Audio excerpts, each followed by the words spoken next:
What has not been told to the American people is that it's now a mixture of everything. It is fentanyl, it's parafentanyl, it is heroin, it is it's cocaine, it is xylazine. And what the chemists are doing, what the Dominican gangs there are doing, is they just put it all in and they mix it up. It's a cocktail.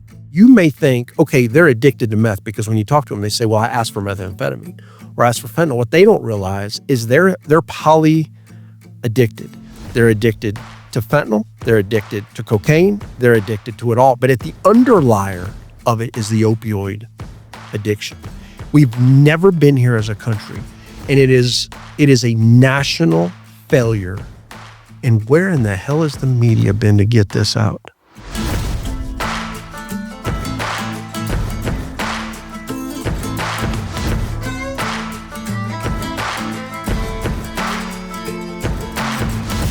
Welcome to Going Rogue with Lara Logan. This is the show where we don't waste your time with lengthy introductions and we get right to it. So I want to let you know, with me on set is someone very important to me, Jaeson Jones, who I have known you for a few years now. A few. Just a few, yes. And I wanted Jaeson to be one of the first people that you heard from because he's one of the smartest people I know, especially not when it comes to women. However, when it comes to the border and the Mexican cartels. And this is a subject that we both know a lot of people care about. You gave up a career in the Texas Department of Public Safety, which most people don't really know is kind of the premier law enforcement agency in the state of Texas. And you were a captain, which is pretty high up there. You ran the Cross-Border Operations Center back in 2014-15. You were a cartel specialist, counterterrorism specialist for the Texas DPS. And the thing about you, Jaeson, is that you did something very unusual, which is that you gave up everything because of what you learned when you were working on this issue. And you recognized that the United States was not set up to even begin to understand the real nature of the problem when it comes to the cartels and the border and all the related national security issues. So tell, for people who don't know you, tell me what you used to do and what you saw that drove you to really put yourself in a very hard position, because it wasn't easy doing what you did. I moved 9 times across the state of Texas for the Texas Department of Public Safety. So I'd been a highway patrolman in El Paso. I'd been an undercover narcotics agent in Brownsville on the other side of that 1,300-mile border, and then a lieutenant in Laredo when the war kicked off between the most hyper-violent cartel in Mexico, the Los Zetas, and the Gulf Cartels. That split occurred. And then took over, as you talked about, the Intelligence and Counterterrorism Division's fusion cell, and then eventually made it into the Texas Rangers Border Security Operations Center. And you weren't a ranger. That was I was not. It was a big deal. It was right? a big deal. It was because of my relationships that we had fostered with U.S. intelligence agencies, working with Mexico to try to save lives as the Zetas had become absolutely out of control. And that's the real tripwire here that really spun me into a whole new set, that it was very clear that we were dealing with something that not only the state of Texas and the 2,600 law enforcement agencies we had, but the U.S. intelligence agencies we were working side by side with, pushing intelligence down to Mexico to try to save Mexican citizens and migrants from having their heads chopped off, that this wasn't working. And then if you really just kind of set back for just a second and you looked at the fact that we had done this for 50 years and we were failing worse today than ever, I realized I was a cog in a failed wheel, and that the structure and the architecture of what we were doing was wrong. And so after 24 years, I retired and went public immediately, trying to get the cartels designated as foreign terrorist organizations to build that architecture out so that local, state, federal, DOD, and the IC could work with a whole new set of authorities. And what a lot of people will tell you is everything about me has been about trying to eliminate the cartels. That's true, because it was part of what had to happen in the beginning. But the real truth there, Lara, is that this is about trying to make success out of a massive failure.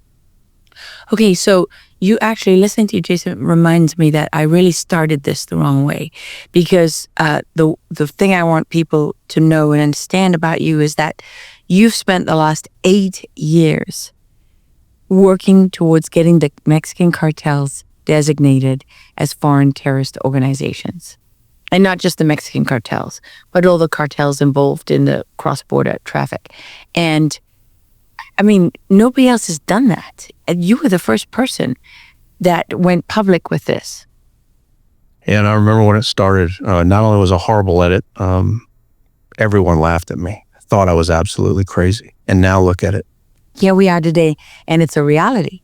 I became a journalist to do it. That was never part of the plan. It went broke. Living in you're an on RV. Newsmax. I am. I got canceled from Newsmax. You remember? I do. Yeah, Newsmax's border correspondent today. But, that was never the plan. I'll tell you another thing that was never the plan. It was never planned to build the first privately funded threat assessment to try to eliminate their operations. I had no idea that I'd be speaking before Congress and travel the country and do these things. And I never thought for a second that our country was so broken, that the Homeland Security enterprise and the U.S. intelligence agencies were so separated from the will of the American people. And I truly mean that. Gone through such an evolution here, if we go back to the beginning, that to see where we are today, it's stunning that it took President Trump to do this. A lot of people are not aware, up to 72 hours before he signed that, we had Republicans trying to stop him. Can you say who? I can. Yeah, absolutely. Who? Dan Crenshaw. And it's well documented. I mean, these things are just insane. That's pretty interesting. Let's pause there for a moment. Dan Crenshaw went nuts at me online because I pointed out that he was against the designation of the cartels. And he tried to, not only did he try to claim publicly that he was never opposed to that, he tried to take credit for it. He made it sound like it was all his. But what Dan Crenshaw was doing, see, people are starting to really see in a big way how slimy and dishonest politicians are, right? Because they play with words. And they've been getting away with this wordplay for so long. But now the lights are on, right? And Dan Crenshaw did exactly that when it came to this issue, because I may or may not be in possession of a document that I may or may not show on this show. What do you think? Should we show it? Yeah, you should. I think it's important the American people. So in an official letter to Speaker of the House Mike Johnson, Dan Crenshaw's final assessment on the FTO designation is, quote, that it makes little sense, except perhaps sending a message. He also claimed they found little legal benefit, if any, to labeling the cartels an FTO, and added, there are no new authorities for any of our government agencies just because they become FTOs, which is just an incredible statement to make, given the fact that it gives the Department of Defense entirely new authority over the entire cartel problem. Never mind. Okay, so then he cites all these trade-offs, but argues repeatedly against the designation, saying it would be a major diplomatic blow to Mexico's ego and could lead to less cooperation, not more. Then he argues that it will surely complicate our current problem with asylum seekers. So after making all of these arguments against the terrorist designation and concluding that it made little sense, he then attacks me when I posted this on X a few weeks ago, and I asked, why has Dan Crenshaw been working so hard to kill the terrorist designation for the cartels? His response, Crenshaw's response to this, was to say that I was a liar. Either you're a liar or you have some terrible sources, but mostly you're just desperate for clicks. I've released a report on cartels, and there's simply a discussion about pros and cons of the FTO designation. He goes on, of course, to claim that there's no one who's done more work on this issue than he has, and emphasizes we are all on the same page, same team, and finishes that off with yet another personal insult. You are just desperate for attention. Stop. That seems to me it's Crenshaw who's a little bit desperate to convince the public of something that is obviously not true. I mean, he had to know it wasn't true because he wrote that letter. But we've provided you with the letter at the on the website. You can go on there and you can read it and you can make up your own mind. behind closed doors, Dan Crenshaw is against the designation of the cartels as foreign terrorist organizations, and he's all for the Colombia model of working with the government, the local government, to tackle the problem. And that's the opposite of what he said publicly. In fact, you were working on designating the cartels for many years before Dan Crenshaw was even a house, known around the country. Yeah, working closely with Chip Roy. Matter of fact, we drafted the first bill with in the Chip, state of Texas. At the national level first, with Chip back in, I think, 2018 or 2019. And then we got the state of Texas to do it as well. Governor Abbott designated the cartels as foreign terrorist organizations as well. So we did that on both sides. And look, I'll be very frank, if it had not been for President Trump, I don't think we would have gotten it as we sit here today. And look at what has happened. Everybody said from the get-go, they said, you can't designate the cartels as foreign terrorist organizations because it'll harm one of our biggest trading partners. Mm-hmm. Second, they came in and said, and this is over years, if you do that, well, then you're going to allow for asylum for people to flow into the country. Well, look, right now, the numbers are the lowest they've ever been. Yeah. And then it really became a whole part of, left versus right. And I give Trump a lot of credit here, and I mean that. Personally. Because I really do. And look at what it has done. It has already started to change the game 100% if you look at what's happening in Mexico and at the border. And it will save, I will say this right now on your show, in the next decade, it's going to save hundreds and hundreds, if not millions of lives in the United States, in Mexico, and globally, because we have to remember, these cartels are operating in 65 countries right now. That's not me saying that. That's the Drug Enforcement Administration admitting it. DEA. DEA. Okay, Jaeson, when you say, look at what's happened already, okay, so what's happened already? What's the impact it's had? So the cartels move very rapidly, very quickly. The numbers that you're seeing in the drops in per people crossing, that's one piece of it. They are already changing internally. The Gulf, I'll give you a great example, the Gulf Cartel. This is a cartel that's been broke up since 2012, right at 2013 when they broke away from the Sinaloa cartel, right? No, they were their own cartel fighting the Zetas. Yes. And then when they killed Metro Tres, who was a plaza boss. Okay, but before they were their own cartel fighting the Zetas, did they have connections in Sinaloa? Absolutely, yeah. Right. If you go back with it, absolutely. That's what I'm thinking of. But when they killed Metro Tres, that was the breakup amongst the plaza bosses. Because he was a plaza boss for Reynosa. Highly, highly respected. And Reynosa is right across from what? McAllen, Texas. From McAllen, Texas, yeah. And his death caused something for us, the state of Texas, we were stunned by. It was a major tripwire, and that was that night the Metros attacked the Rojos for that betrayal because the boss had him killed. And when that happened, they fled into the U.S. And so it became a thing where we began to realize when you have a major tripwire that takes place in Mexico, you better be very careful because they will flee into our own country. And from there, we had kidnappings where they were taking people back to behead them in Mexico. We had a McAllen PD officer in 1 week, in that same matter of days, stop a vehicle, and person in the back had just been kidnapped. Driver took off running. They were able to capture him and arrest him. Had a shootout with a Pisces gang member who was also involved in another kidnapping. And that was all because of the death of Metro Tres. So that fractured that cartel. And right now, as I'm talking to you, they have just reunited since that time. Why? Because of the terrorist designation. This is how they're going to survive now. And well, they have to, right?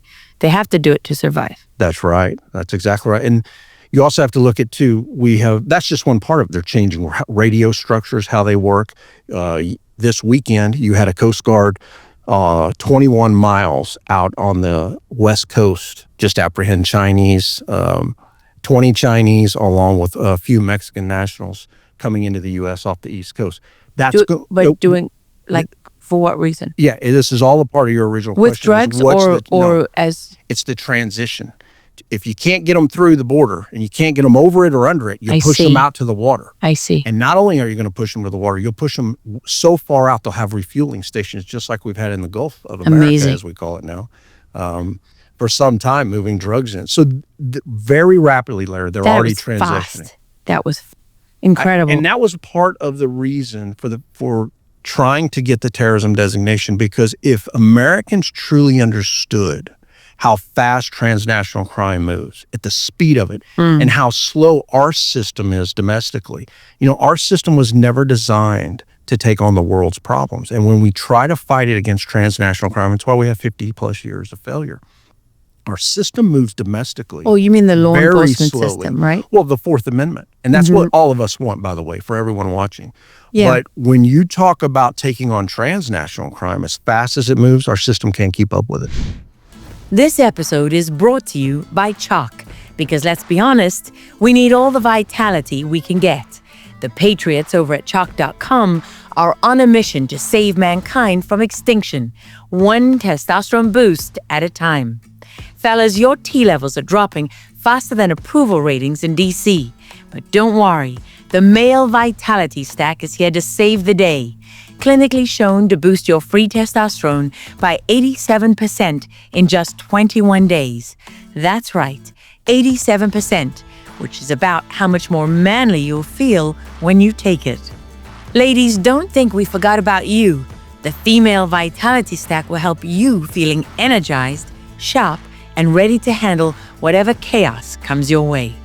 And because we love America, you get a 17.76% discount for life. Just use my name, Lara, at checkout. Cancel anytime. But let's be real. Why would you? Go to Chalk.com, that's CHOQ.com, and tell him Lara sent you. So, okay, what's really interesting about what you're describing is that one of the biggest changes now with the terrorist designation is that those people who are bringing in people at sea, right, that you're stopping at sea, if you can prove that they are providing material support to a cartel, which is now a terrorist organization, they go from just being criminals to being in very serious trouble, right? That's exactly right. But at that level, kind of like you and I were discussing, they're very low modes. We wouldn't waste our time on those guys as small as they are. But the organizational structure that sent them, the people within the company, they are target number one, because that's the ones you want to go after. And those are the ones that are going to be going to Gitmo. Those are the ones who are the driving force. And this is a very important point. When you talk about a cartel, for the folks out there, what is a cartel? It just means agreement. It's been bastardized over the years. It's agreement between one criminal organization and another to unite efforts. And is it motivated in large part by security? Absolutely, because from their perspective, they don't fear us and they don't fear the Mexican government. They fear their rivals. So as you can build layers of trust, you become the largest. And that's a great example of El Mayo and Chapo Guzman. It's a great example of El Mencho and those who rise to power. El Mencho is Cartel Jalisco Nueva Generación, CJNG, and El Mayo, Gulf Cartel? No, El Mayo was Sinaloa. Sinaloa. And so you were saying? Well, those who can bring these different dark networks together become the largest. Yeah. And that's how it really works. And so who do you go after? Do you go after the people who are chopping heads off, who are posting those? That's the enforcement wing. If you were listening right now to the bosses, and this is my angle, it's a law enforcement angle, if you notice. It's very different than trying to be a cartel expert. It's trying to build the architecture for success. If you target the enforcement wing of the cartel, they're just shooting each other. The bosses themselves call them rats. They could care less. They'll replace them all day, every day. They'll give up every one of them. 100%. They could care less. But when you really look at what the cartel is, it's the company. And what is that? That's those in the government that work with them. That's those who are the lawyers. Those who are the accountants, the CPAs, who truly run the day-to-day operations. And if we were sitting down with some of these guys, they don't say, hey, yeah, the cartel says this. They say the company. The company says this is. Hey, man, it is what it is. The company says. That's the real truth when you talk about the old school guys who are behind the scenes. So moving forward, my hope is that's exactly who the United States government really focuses on. And how you go after Sinaloa versus how you go after CJ&G and the others will be different based on network and key nodes within those networks. That's where success lies moving forward. Okay, let's paint a picture of the cartel. So Sinaloa has been the largest in the United States. Globally as well. Right, and globally. Correct. For a long time now. A very long time. And That's more than 30 years. 100%. You can directly link that success to really two people, Chapo and El Mayo. Chapo Guzman and what's El Mayo's? Zambada. who's now sitting in a jail in the United States thanks to some great FBI agents out of El Paso, Texas. Where they don't want to be, right? I mean, these guys don't want to be in prison in the U.S. because in Mexico, being in prison there, they run their organizations, they have women brought in, they eat whatever they want. I mean, they live like kings. Well, absolutely. Look at the Cartel del Noreste, formerly known as the Les Zetas. CDN now. It's all the same.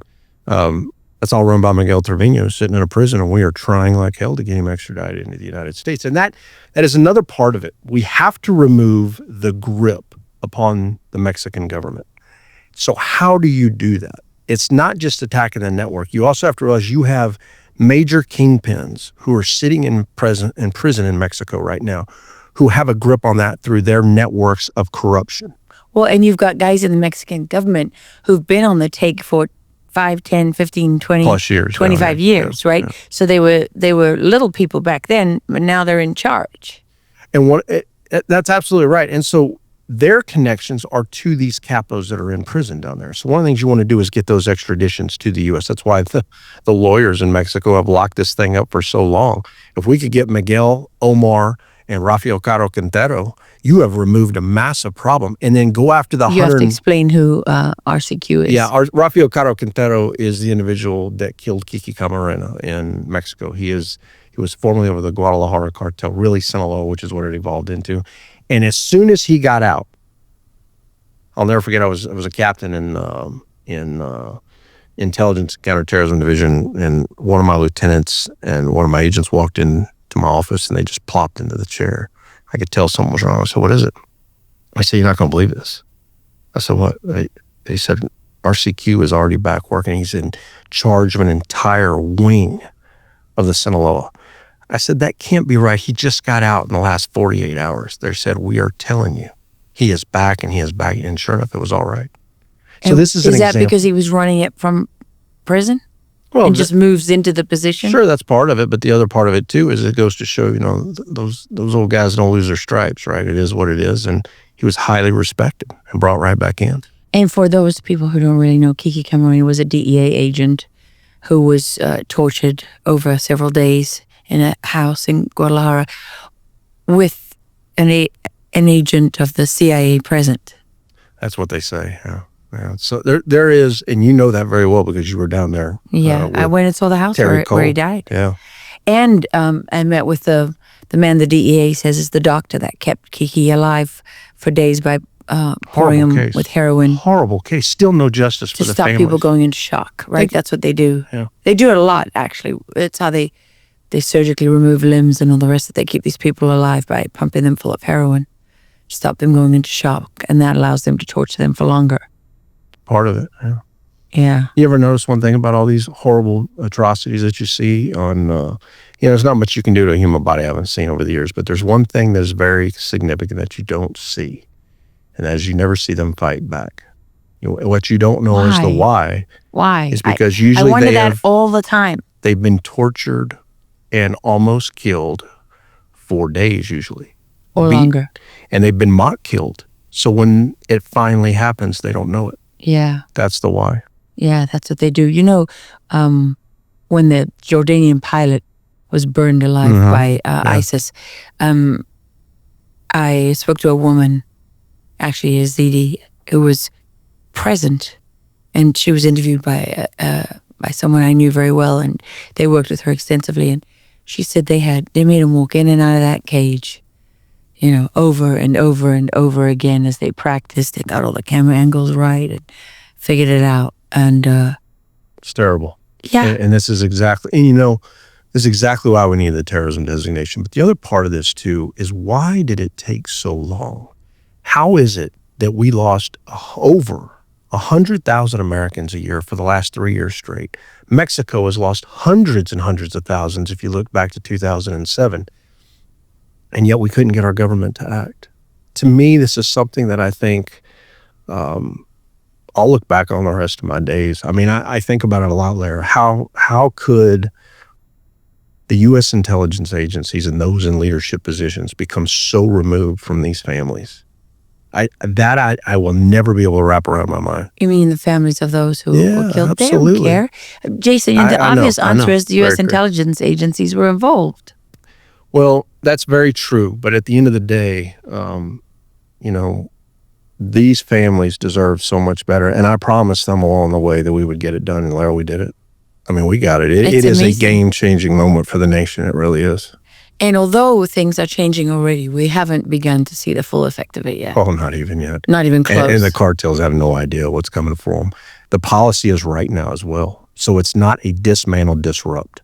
That terminology for the folks watching was in the federal agencies genre for 40, 50 years. It's over.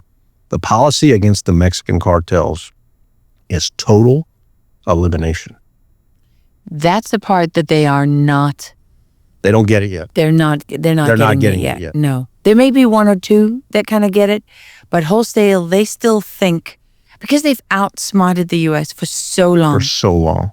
And by the way, they also know how corrupt the U.S. has been. Like, they know that the CIA was running drugs. They know the CIA was training people in off-the-book operations on their soil. They know how many dirty people there are in the U.S. system, right? And so they think they're counting on the fact that they get enough people on their payroll or enough dirt on people to leverage that. But the other part of it is, I think one of the biggest parts of it, what I'm hearing when I look at the landscape, what I keep hearing, they think that because the United States went into Vietnam and Iraq and Afghanistan and allowed themselves to be defeated, even though there's never actually a defeat on the battlefield, ever. But they lost all of those wars, where in the war of public opinion and in the information war, and effectively, right? They effectively lost, because there's more terrorists today in Afghanistan than there were on 9/11. There's more drugs today than when the war on drugs began. The cartels are stronger today than they ever were. So what they're counting on is that the United States bureaucrats that have traditionally been in charge, dictating policy, handcuffing law enforcement, tying soldiers' hands behind their backs, right? Because we never used more than 10% of our advanced military capability because the bureaucrats won't allow it. So they're counting on that being, because I heard a lot of talk about how, well, look, they went into Afghanistan and they underestimated the Afghans. They underestimated the Taliban and so on, because these guys running around, with an AK-47 and their man jammies, they ran circles around us. That's a very nice narrative for the public. But these people have no real sense of what the advanced military capability of the United States. They don't. And nor should they, because we've never done anything to them. They're about to get a rude awakening to it. And I will tell you, too, that they are preparing. And I will also warn that the Halcon network is very good. You mean the Hawks, right? The Hawks, the Falcons, the Scouts, the Lookouts. They are no joke. They are no joke. They are very good at what they do, and they start very young. I had Ventanas, windows, little young ones, as young as 8 and 10 years old on the southwest border with two-way handheld encrypted radios. And how far into the U.S. do they extend? The farthest I've seen them in Texas is over 30 miles, and in Arizona 70, because they're on mountaintops communicating back to Central in Mexico. And this is where that's a vast network. It is how they have kept the grip on Mexico. So it's kids, it's old people, it's everybody. You're not going into a plaza and no one knows who you are. They're especially if you start getting close to the bosses. That network is very good, and it is very controlled. And we used to run operations, and I can tell you, as soon as the Mexican Marines would leave some of their barracks, man, they were on them, and they would start blocking the roads before you even got close to the bosses. And so you'd actually have to bring in Marines from further down in Mexico and bring them up, because while they may have been corrupted there or another group, they're not corrupted here. And then you'd try to do them in multiple different ways. And I will tell you that we have some real challenges ahead of us, but where I'm concerned the most and where I think we have the biggest win is going after the company. And if we want to know how just involved our politicians are and others, the win there is with the lawyers and them illuminating just how corrupt we are on our own side. Okay, going back to what you said about Republicans trying to stop this. Mm-hmm. You said Dan Crenshaw was one. Yeah. What did he do to try and stop it? Well, he's involved right now in a legislative task force to to try to look at what's the best methodology. Yeah. And one of the methods that they came up with was what they call the Colombian model. And that never would have worked because the Colombian model is not Mexico. And the Nieto administration already tried it. They brought in 2 generals from Colombia to try to work that in. It didn't work. So we already knew that it was a no-go. But when you're new to this, you don't understand the complexities to it, how deep it goes into Mexican culture, how deep it goes into the government, and how the government and the cartels have a lot of synergy at all kinds of levels. So how do you partner with a government that is completely and utterly controlled by the cartels themselves? We are in a very unique position. We really are. Sometimes, you don't, right? I mean, you can't. Well, you can. Sometimes it's about timing. And right now we're in such a unique position. We have a brand new administration in Mexico. The Sheinbaum administration is brand new. The socialist. They are. But we also have a new administration in the United States. No background, no baggage. Start fresh. Now, does that mean everybody's above board? No, but you got to work with what you've got. And you're starting to see that synergy. And I will tell you that I will say it publicly and I will say it privately. Harfouch is the key. We need to create a level of collaboration with Harfouch. Who's Harfouch? Harfouch is the former mayor, former police chief in Mexico City. He worked for the mayor who is now President Sheinbaum. He has her trust, and he is someone we can work with. And he has been very aggressive on the cartels. He was almost killed, and I think it was like 2018, 2017 by one of them, killed his entire protective detail. If I remember correctly, he was shot multiple times. I mean, this guy's taken down a few major players and he's risked everything doing it. So why do you think he's the key? Because he has the ability to go after these people, and he is doing things we've never seen historically. Like? Go after some of these bosses. That are normally protected. That's correct. Right, and untouchable. And he is the president's right-hand man. Right now, he is basically the equivalent of our DHS secretary. So this is where our government needs to build a relationship, of course, president to president, but operationally is what I'm always thinking. You know me. Yeah, but okay, Jaeson, as you know better than most, every time there's any kind of major operation, on the Mexican side, it's leaked. I mean, our own U.S. agencies have repeatedly 100%. kept things from each other, and just because if one agency's contacts tell someone, right? I mean, everything gets leaked. So what they say is that the U.S. goes on operations, and they're not going on operations. They're walking into ambushes because these guys always know what's coming. There are methods and there are ways that we have done that work. This is dodgy, Jaeson. Yeah. I have to be, unfortunately, but I can tell you there are vetted, without going into too much detail, I can tell you that the DEA has worked very closely with vetted teams that did very good work. Well, because Mexican Marines were part of that. A lot of people don't realize what's different about DEA and how they operate. They're the street cops, right? Their networks on the streets are incredible. And I say all the time that DEA is the keys to the kingdom. You want to know everything about the background of these cartels. They've been down in Mexico forever. Within their systems, they have everything SOCOM needs. They have everything JSOC needs. They have everything for all the stash houses, the bosses, the homes they've lived in, their girlfriends, when they visit them, how they visit them. Yeah. Everything. They map all you don't of that. You don't have to recreate this. What you need is to create a unified command and a task force that really brings all of this together. Because in spite of their knowledge, they failed. 100%. But that goes back to exactly why did they fail? They had an architecture that was never set up for success. So that's exactly why we worked so hard to get the terrorism designation. You mean because as long as that architecture is the law enforcement model? Correct. I get where you're going with this. So in the law enforcement model, you have to develop mere suspicion, reasonable suspicion, and probable cause on the investigative side. That's very difficult when you're chasing criminals who move as fast as they do. But let's just say you can do it. Your chart is built upon that. It's built upon disruption and dismantlement. It is not built upon elimination. And that is the policy of today, which is why I say it's not about chasing capitals. A lot of people don't understand. They really give President Calderon and President Nieto a very hard time for going after what they call the capo strategy. That's the terminology for as to what we did back then. But you mean during the war on drugs, when basically they went after like Chapo Guzman and Correct, yeah. and also that started under Calderon. and the big one who was killed, the famous one. Which one? On, Who the killed so flamboyant many? one. The flamboyant one. I can't remember off the top of my head. What I can tell you though is that the going after bosses does work, but that they'll be replaced very rapidly. Yeah, well, that's quickly. the argument, right? Is that That's they'll right. be replaced, and the person you get can be worse, and often is. 100%, absolutely. But it also is very effective, and we have to go after them. And I will say it all day long: the company. That is the place to target. That is where the win is.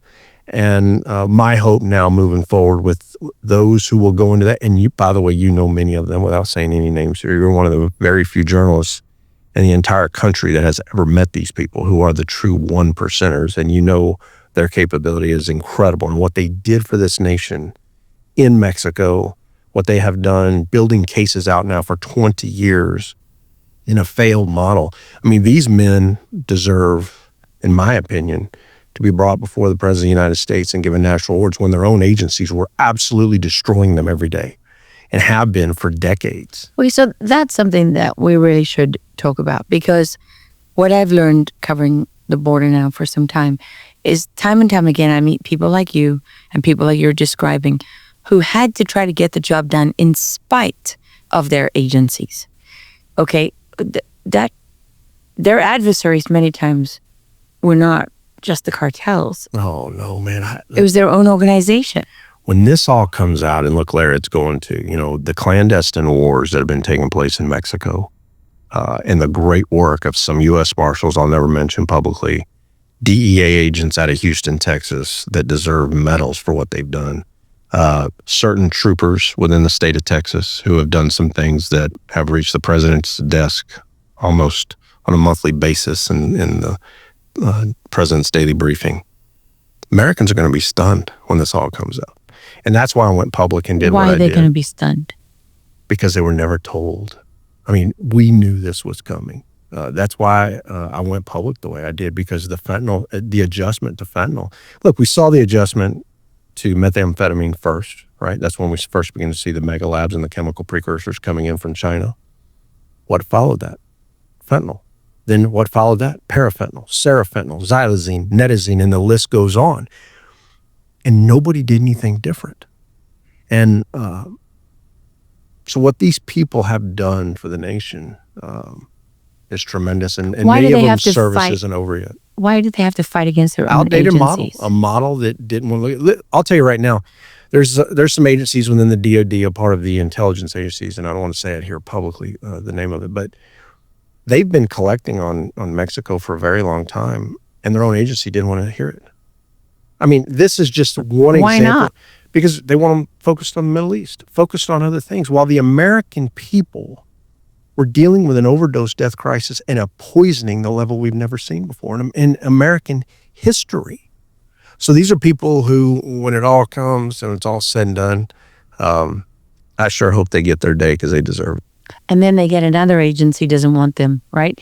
Now you're stepping on a CIA operation and you're getting pushed back from this intelligence agencies, and then you're getting pushed back from somebody else. Yeah, you always have some inner battling there a little bit, right? That's, those egos are pretty big in those outfits, right? Of course. But I think that everyone now knows that a unity of effort has to happen at a level we've never happened. And by the way, there's a second part to that. Either get on board or get the hell out. Because there's a new sheriff. This is it now. There's a new sheriff in town. And the game is on. You had to do quite a lot of maneuvering, even when you were there, to just get stuff done. You had to, not really working against your own agency, but just working against the bureaucracy, the weight of the U.S. government sometimes. Yeah, to say the least. I used to say that there was a level of cowardice in the United States government, the likes of which I couldn't wrap my mind around. I mean, we would have intel on families about to lose their lives, their heads be chopped off, and be trying to rescue them. That's part of the reason I went forward. I lost 49 people. When I retired, I can't even talk about it probably without breaking down. I lost 49 people on one operation, and the following day rescued 54. All the awards say 52, and I look at them and just shake my head. I can't even tell you about all the other operations. I was just a pissed off cop when I retired. And Help me understand that, Jaeson. What do you mean you were rescuing people? well, the Zetas were the tripwire that was missed by the United States intelligence agencies. What they brought was discipline and tradecraft to the underworld. And military discipline. That's exactly right. And before that, you were buying dope from criminals. You're going to go do a dope deal for 10 kilos of coke, and we're on doper time. They may actually do the deal the next day or not show up at all, ever. I mean, this is what they were, right? No discipline, no tradecraft. The Zetas were different. What they brought to the game, they were former GAFE special forces. And that's Mexican special forces. Correct. Yeah. Basically the equivalent of the Green Berets. And so they forced every other cartel to create an enforcement wing and rise to the occasion or fall. That's why you have CJ&G today. El Mencho was Sinaloa. He created the Mata Zetas, the Zeta killers, because every young kid you were talking to on the southern border wanted to be a Zeta. They wanted to be a commando, they would say. And you're literally talking to an 18 to 22-year-old kid, and he's calling himself commando such and such. This was the mindset. So you can go from being nothing to something very rapidly, and it spread like a virus across Mexico. And that's where the hyperviolence came from. Prior to 2006, they were really organized crime. They were drug traffickers. And this isn't the story that's been told. This evolution, you asked me about people being killed. I mean, look at what the Zetas did. The 72 migrants in San Fernando killed for nothing.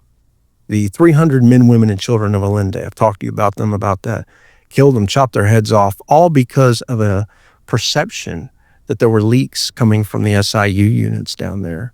What's SIU? Special investigative units. They were vetted teams with DEA. And Miguel and Omar Trevino killed the entire town and then guisoed them because they have a saying, you can't count a body that doesn't exist. So by guisoing, that's when they put them in the acid? No, yeah, there's not really, the truth is there's not a lot of acid readily available in Mexico, just like there's not here either. But you can darn sure put them in a barrel after you've chopped their arms or heads and their legs off, and you can cook them to ash. And that's what they did. And that's guisoing. Yeah. And so, I worked all those things. And that's why I knew our system had failed. So the people that you lost, what happened? We had intel that in Progreso, the Zetas had a group of somewhere between 40 to 60 people from all over the world, Chinese, Guatemalans, Hondurans, Mexican citizens, Central Americans. And we had a single source who was fantastic. He was very good, and he was a high-ranking member in the Zetas. And he said, look, these people are currently sitting in a stash house. They're about to be taken tonight in groups of a dozen at a time. They're going to be killed. Their heads are going to be chopped off. Their arms are going to be chopped off, and their legs are going to be chopped off, and they're going to be thrown in the streets. You got to do something. And so this is where a lot of the relationships began being fostered too, because this was very normal, right? This is why we went to the agency. This is why we went to the U.S. intelligence agencies for help, to try to show that our sources were sitting at the table with the bosses and to help these people. And I watched as incredible analysts and agents worked, some of the most senior agents in the agency worked throughout the day to validate the intelligence, only to get a call that night that it's too late. They've begun killing them. And I remember,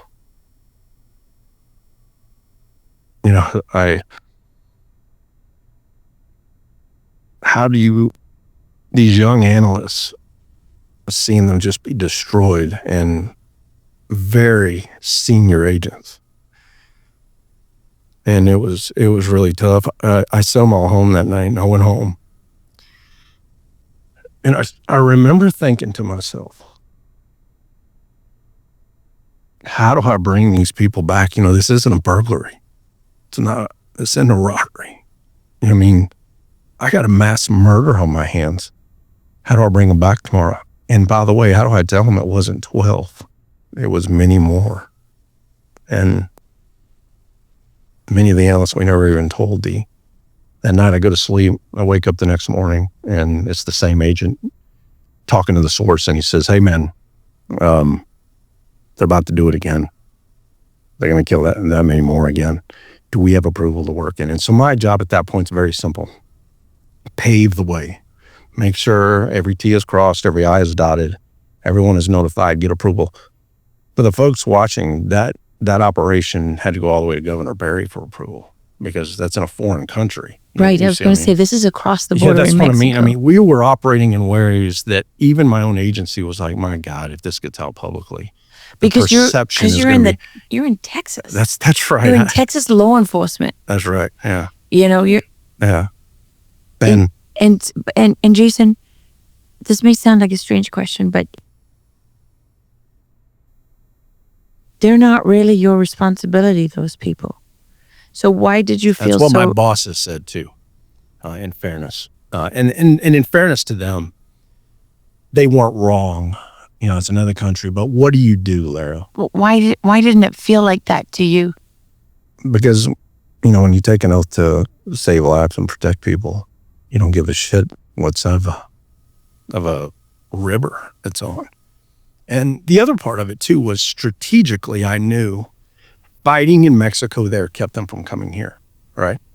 So it was the right move. And I will tell you, it was really interesting. I can't talk about all the other operations, but that night we watched through the lens of a helicopter because the SMAR, the Mexican Marines, needed proof of life on this one. And they said, we'll run, but we have so many other operations going on. We've got to know for sure that they're in there. And the real great thing about this story was that night, we couldn't find a helicopter, by the way. You know how it is on the border. You can pick the color of a helicopter you want on the border. We couldn't find one. There wasn't one available. They either down for annuals, pilots were sick, something was up. And the Ranger, Aaron Grigsby, he was a captain at the time. He had a crew of National Guardsmen, 2 young pilots, said, hey, it's less than a mile into Mexico, but the ball on the bottom of the helicopter, the eye of the camera, it's not big enough. So we're going to get down and we're going to change this. And it's literally these 2 guys at night with a crescent wrench, man, don't have the right tools, changing this ball out, right? Yeah. And we're telling them, you've got to do this right now. Like, we will lose these people. And it's a fantastic story. They did it. And we got the video. We got proof of life. You could see there were so many of them. They were sitting outside of the stash house. And then they had sentries of the Zetas guarding them.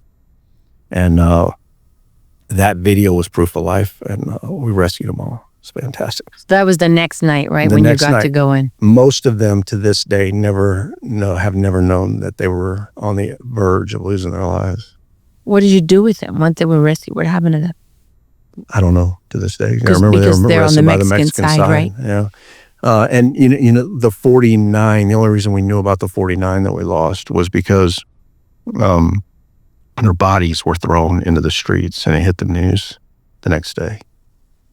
And you've seen those reports. You've seen the video as well of the National Guard helicopter. So, look, that's the one thing I can tell you about publicly because of classifications. That was a law enforcement to law enforcement mission where usually there were 2 through the U.S. intelligence agencies. And that's all going to come out publicly. And when Americans find out what was happening in Mexico and all the great work of these law enforcement officers trying to save lives, DEA, U.S. Marshals, and the Mexican government wouldn't respond, or somebody wouldn't give approval because they were too busy. It's all going to come out. There's some books being written now. It's not by me, but it's going to come out. But we got it done. 8 years later, it is done. And I promised these families that we were going to stick it out till we got it done, and we got it. It's a big deal. It's a big deal. Some people, though, think it's going to be easy, and it's not. Is it? It's not. And you're going to need very wise people who have been doing this a very long time to ensure we don't get sidebarred on this side of it, on the enforcement wing that means absolutely nothing, but to stay very focused on the company and removing the grip off of the Mexican government. That I cannot stress to you, going after and getting these extraditions and going after the over 100 to 150 active warrants that we have on these people. Once we remove that, we remove the grip. And from then we can operate. These arrests, these warrants that you mentioned, like, are these new warrants? Have they just been issued, or are these long-standing or mixed? Some that are very old. And these are warrants targeting bosses, leasers, plaza bosses, attorneys, lawyers. Key figures within the company. Correct. That the federal government has done a great job on, but they just can't get them actioned in Mexico. Okay, so you think you're going to get action now? Well, that's the hope. Because of the terrorist designation? Well, two parts, really. The terrorism designation, absolutely, but also the leadership that we have now. The policy is right for this country. Total elimination, it's right. And there's a new sheriff in town, and the world knows it now, not just the cartels. So things are changing because of that. Okay, you hear things like elimination all the time, right? Is that really possible? No, of course. You're not here, though, in fairness, to stop the problems in Mexico. No, but I mean, when you say have a lot of problems total elimination, what does that mean? Well, I think it speaks for itself. It means that we are no longer disrupting and dismantling these organizations. The organizations as we know them today are going to be over. They're going to cease to exist. That's correct. And that's absolutely doable. That's absolutely doable. And who are we talking about? We got Sinaloa.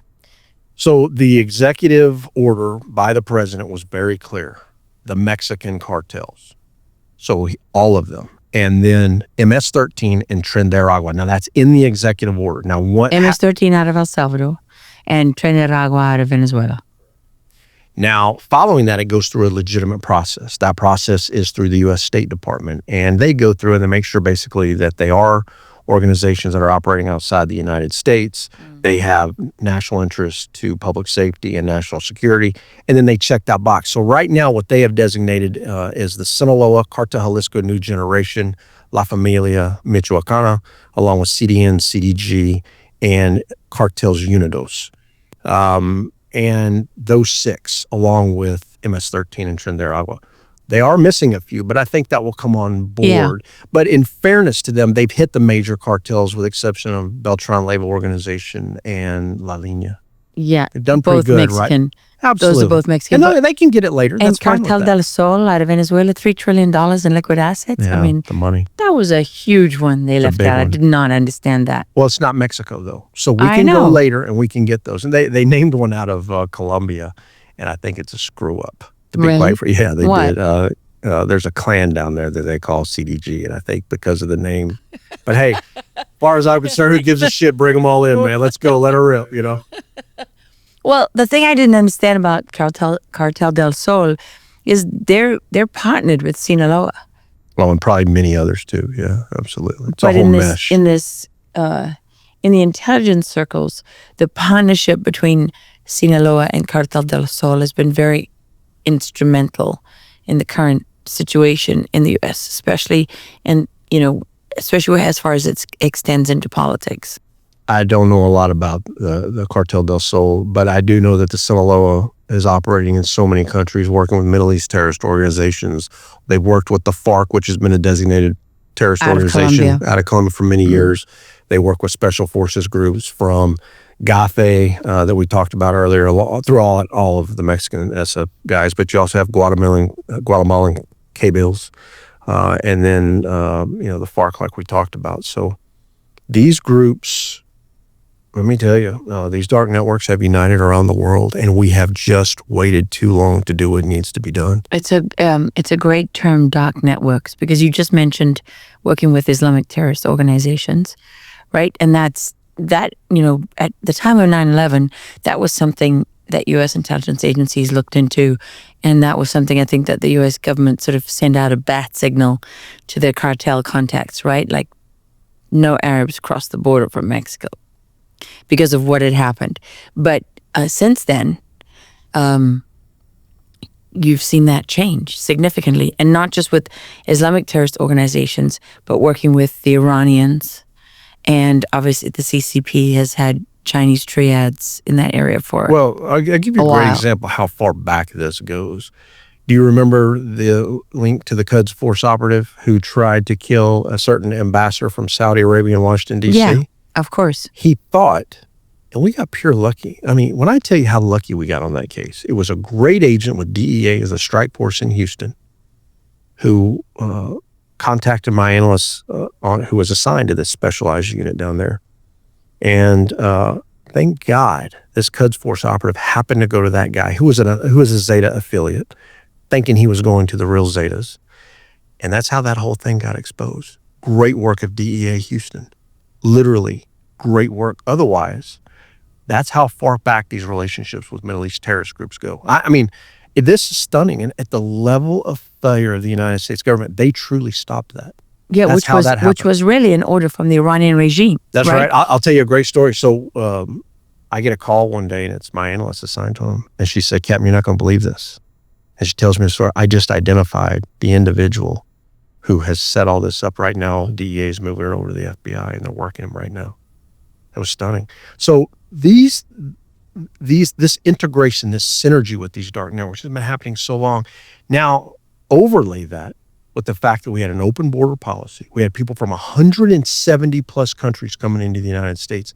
That network is so much bigger now from when I was working.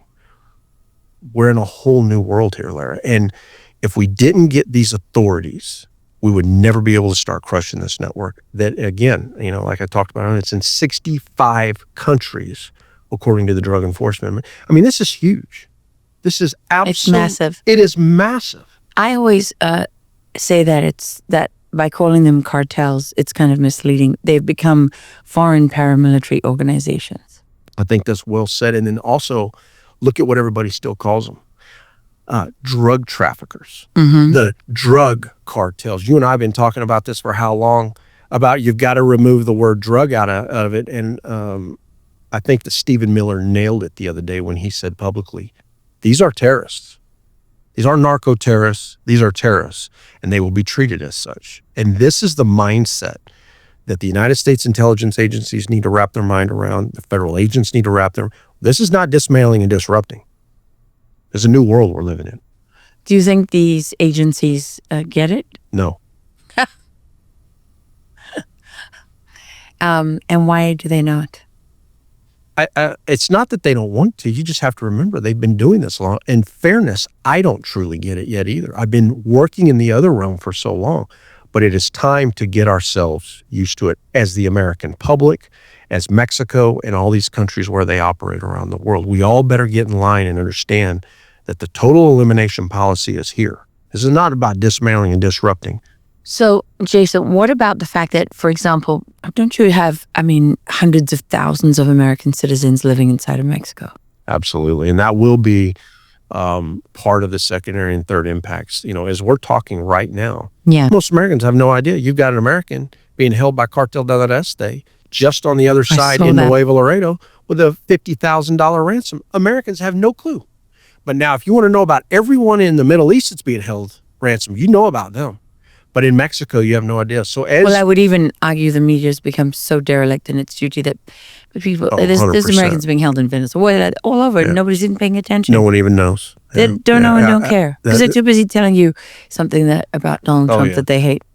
Can't make it up. And that's why I stay very focused on Mexico, and I stay very focused on the trend changes that are happening, illuminating those operations. So are you helping with that case? Of this American who's just been taken. It's new, right? He just got taken? Yeah.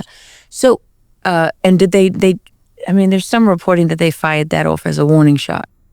Do you agree or no? Well, as we go after them, they will be taking a lot of Mexican citizens, they'll be taking a lot of migrants, and they'll be taking a lot of Americans that are down there hostage. This will be part of the secondary and third impacts. It's going to be most dangerous for them first. 100%. So if you're an American citizen, sometimes maybe a dual national citizen living in Mexico, well, what would you do? The major tripwire I would tell you to watch for is in your area where you live, when the leadership there is targeted by the Mexican government, which really is intelligence-driven operations by the United States government, make sure that you start getting out of there at that point, because that's when things will start going bad, because they're going to be doing everything they can. Now, let me validate that. How do I know that this is what's going to happen? Look at what happened when we went after Ovidio Guzman in Culiacan. It's exactly what they did. They took families hostage from the actual troops at their barracks and threatened to cut their heads off if they weren't released. So that is why AMLO released a video back then. AMLO was president of Mexico at the time, and Culiacan up in the north in Sinaloa territory. Yeah. So who was one of the sons of Chapo Guzman. Correct, yeah. And they had him. They went in pretty quickly, and they got him pretty quickly. They did. Great unit, vetted by, work within Sedena, and they're trained to work closely with Mexican CIA. Marines. Yeah. That was Sedena. No sedan. Okay. Which is basically the Army. But again, somebody on that operation, it was way too successful because it was way too secret. And well, they the managed. Halcon network erupted. Yeah. Notified everyone. Yeah. So you're going to see a lot and then they went nuts. They did. You're going to see a lot of air-to-ground operations, I think. I think the Mexicans will do a great job there. Look, I want everyone to understand the Mexicans can do this. You need to know that too. Yeah, because they have experience, they have training. They do. They're very good on the front line of this every day. They are. They're not JSOC. They're not at that level, but they know their country. They know how to do this. And they know the terrain and they know the language. But, Jaeson. They need approval. And also their family's almost at risk. Oh, 100%. So they have to deal with that. Those men and women are fighting for their country. There are great people in Mexico that are still willing to lose everything for their nation. Well, I saw that myself. That's absolutely right. I know a lot of Mexicans who are in that position and who've chosen to stand and fight. And it's incredible because the level, it's not just about losing your life at that point. For those people, it's about, can I bear to watch my child being raped to death in front of me? Yeah. And tortured, even if they're 6, 7, 8 years old. We have to get a rule of law down there, but I will tell you, Mexico is not ready for it. And that was one of the great failures of Meridia, the Meridia initiative under President Bush. And that is that we tried to instill our way of justice system down there. And Mexico was not ready. And so the cartels welcomed the justice system that was brought in. Because it gave them all the time in the world. That's exactly right. It added layers. So we're going to have some real issues just being able to get where we were back. All the things that were happening, Lara, when I was working this, they were destroyed under the AMLO administration. The back channels, the relationships were destroyed.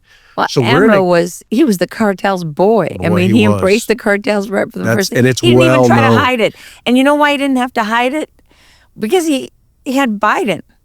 Yeah. I mean, because he had a partner in the United States that was also working hand in hand with the cartels. I think that you're going to see a real challenge, and this is why I say Harfuch is the key, because we have to rebuild layers of trust that we had that's been gone. And this is why we have to find the right people in Mexico to work with. Harfuch, in my opinion, is the key to that. I truly mean it. I'm thinking of a funny story, one of my favorite Jaeson Jones stories, when you were working in Mexico. How did some of your operations work out, Jaeson? I have no idea what you're talking about. Or not. No idea. It's a certain letter that you would write to your boss. I had a few of those. Dear sir, no one was more surprised than I. That's how I wrote those letters. This has become something we use in my house now. Is that right? Yeah. When my children tell me something, I say, "Dear sir, no one was more surprised than I." I'll tell you a great story on that. Stacy Holland, who's the chief of aircraft right now, just an incredible guy. He's a warrior. He down was in Texas DPS. Yeah, right? with Texas DPS Aircraft Division. He and I at the time were lieutenants. And, or no, I'm telling you wrong. We were either lieutenants or captain at the time, and we had a major operation for a lieutenant in the Gulf Cartel, and he loved to play soccer, this guy, and he had layers of security, but he did it right on the border. So we'd send Stacy over there with his helicopter, because it's normal for the black and white helicopter to fly up and down, right? And he'd validate, yeah, they're there, and here's what he's wearing today, blah, blah, blah. So we had this operation where the Marines were coming in. This was a big deal, by the way. You have to understand, like, we worked this for a very long time, right? I mean, they had uniforms, the whole shebang. And so he calls in, he's like, hey, they're there. And, I'm aging myself here a little bit. We got Blackberries. And he's taking pictures of what he's seeing on the screen with his Blackberry, and then, sending it via the helicopter to us. And then we're sending it to a certain agency that were just full of these amazing, amazing men risking everything. And so the Mexican Marines get launched. And in the middle of it, as they're on their way in the helicopters, there's a splashdown. And if you're not familiar with what a splashdown is, that's where basically you have a pursuit. It goes into the water. It's a bailout point. Only this one was on the Mexico side toward the U.S., where they were going to do what we call a leapfrog operation. They were going to run into the U.S. to get away from the Mexican government, go up about a mile, cross back. That was very normal. Well, Mexican Marines intercepted and just gunned them down in the river and just killed them. Now, this is Mexico. This is what happens. And I'm getting these pictures. And I'm like, oh my God, my career is over. Like, it's over, right? And I went home that night. I've never talked about this publicly. Went home that night, and I thought to myself, how the shit do I explain this, right? So I told Stacy, just hold off until tomorrow. And went in the next day. The boss said, how'd it go? I said, man, I just told him. I said, here's what happened. And yeah, it's Mexico. Nobody cares. And it's so true. The statements that are being made by great men who've worked it for so long to me for the last 8 years, Lara, is, Jaeson, nobody cares. Nobody cares. And I learned that to just what degree no one gave a shit in the system. And it's why we lost hundreds of thousands of people, because one thing I recognize very clearly is just being able to see it because of the position I was in. If I had not been where I was, I would have never been able to see that. You know, we were stunned at this sheer volume of transnational crime impacting this state. It was so big. It was bigger than Texas, and it was bigger than the methodology with which we had been using for 50 years. And that's why I went public. That was it at the end of the day. And knowing that if we didn't do it, what was happening in Mexico was coming here, and now it's here. It's too late. But at least I can sleep at night knowing that I did everything I possibly could and more to try to fix this. You definitely did everything that you could. I mean, you had to pack up your possessions. Yeah.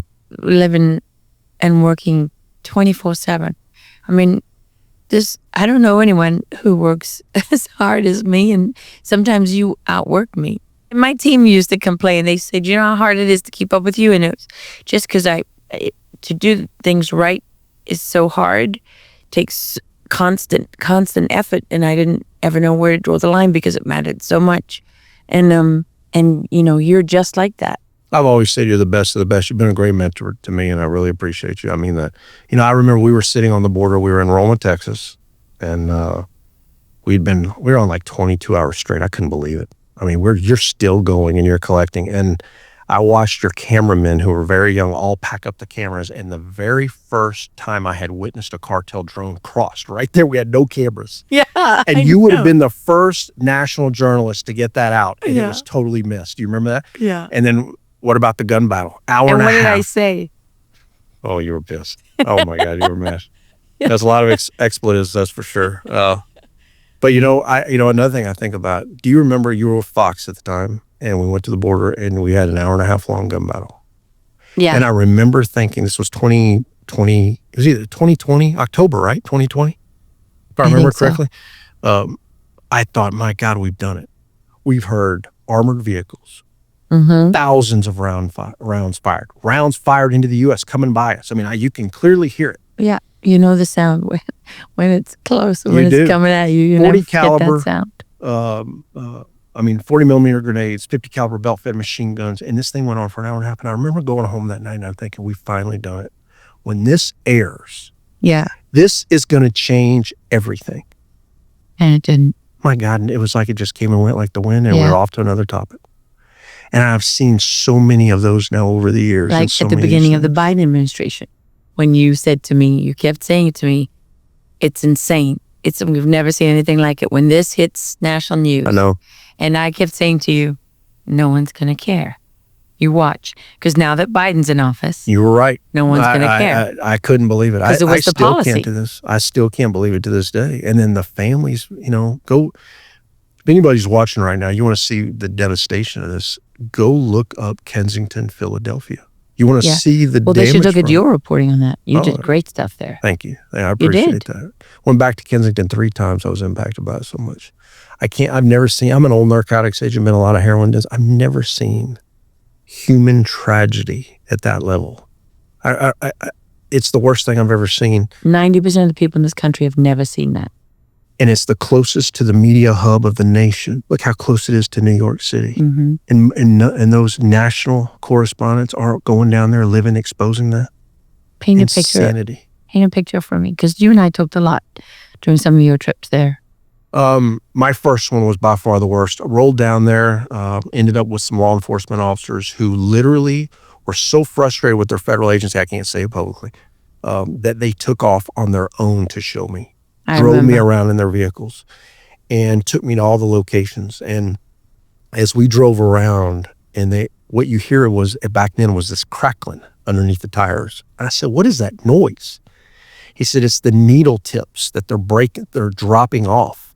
And it's those little orange plastic tips that you're hearing breaking underneath, because needles were just everywhere. And you could look levels of trash I've never seen before. And people just laid out, completely laid out. Some of them missing limbs, legs chopped off, skin eating away from certain bacteria that they get from it, truly limbs rotting. And everyone thinking that's okay. It's not even unusual there.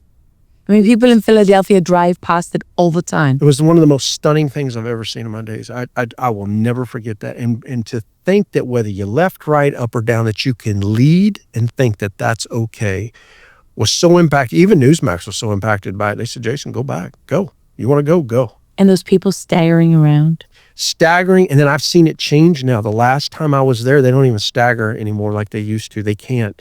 They just flop right over and they're out.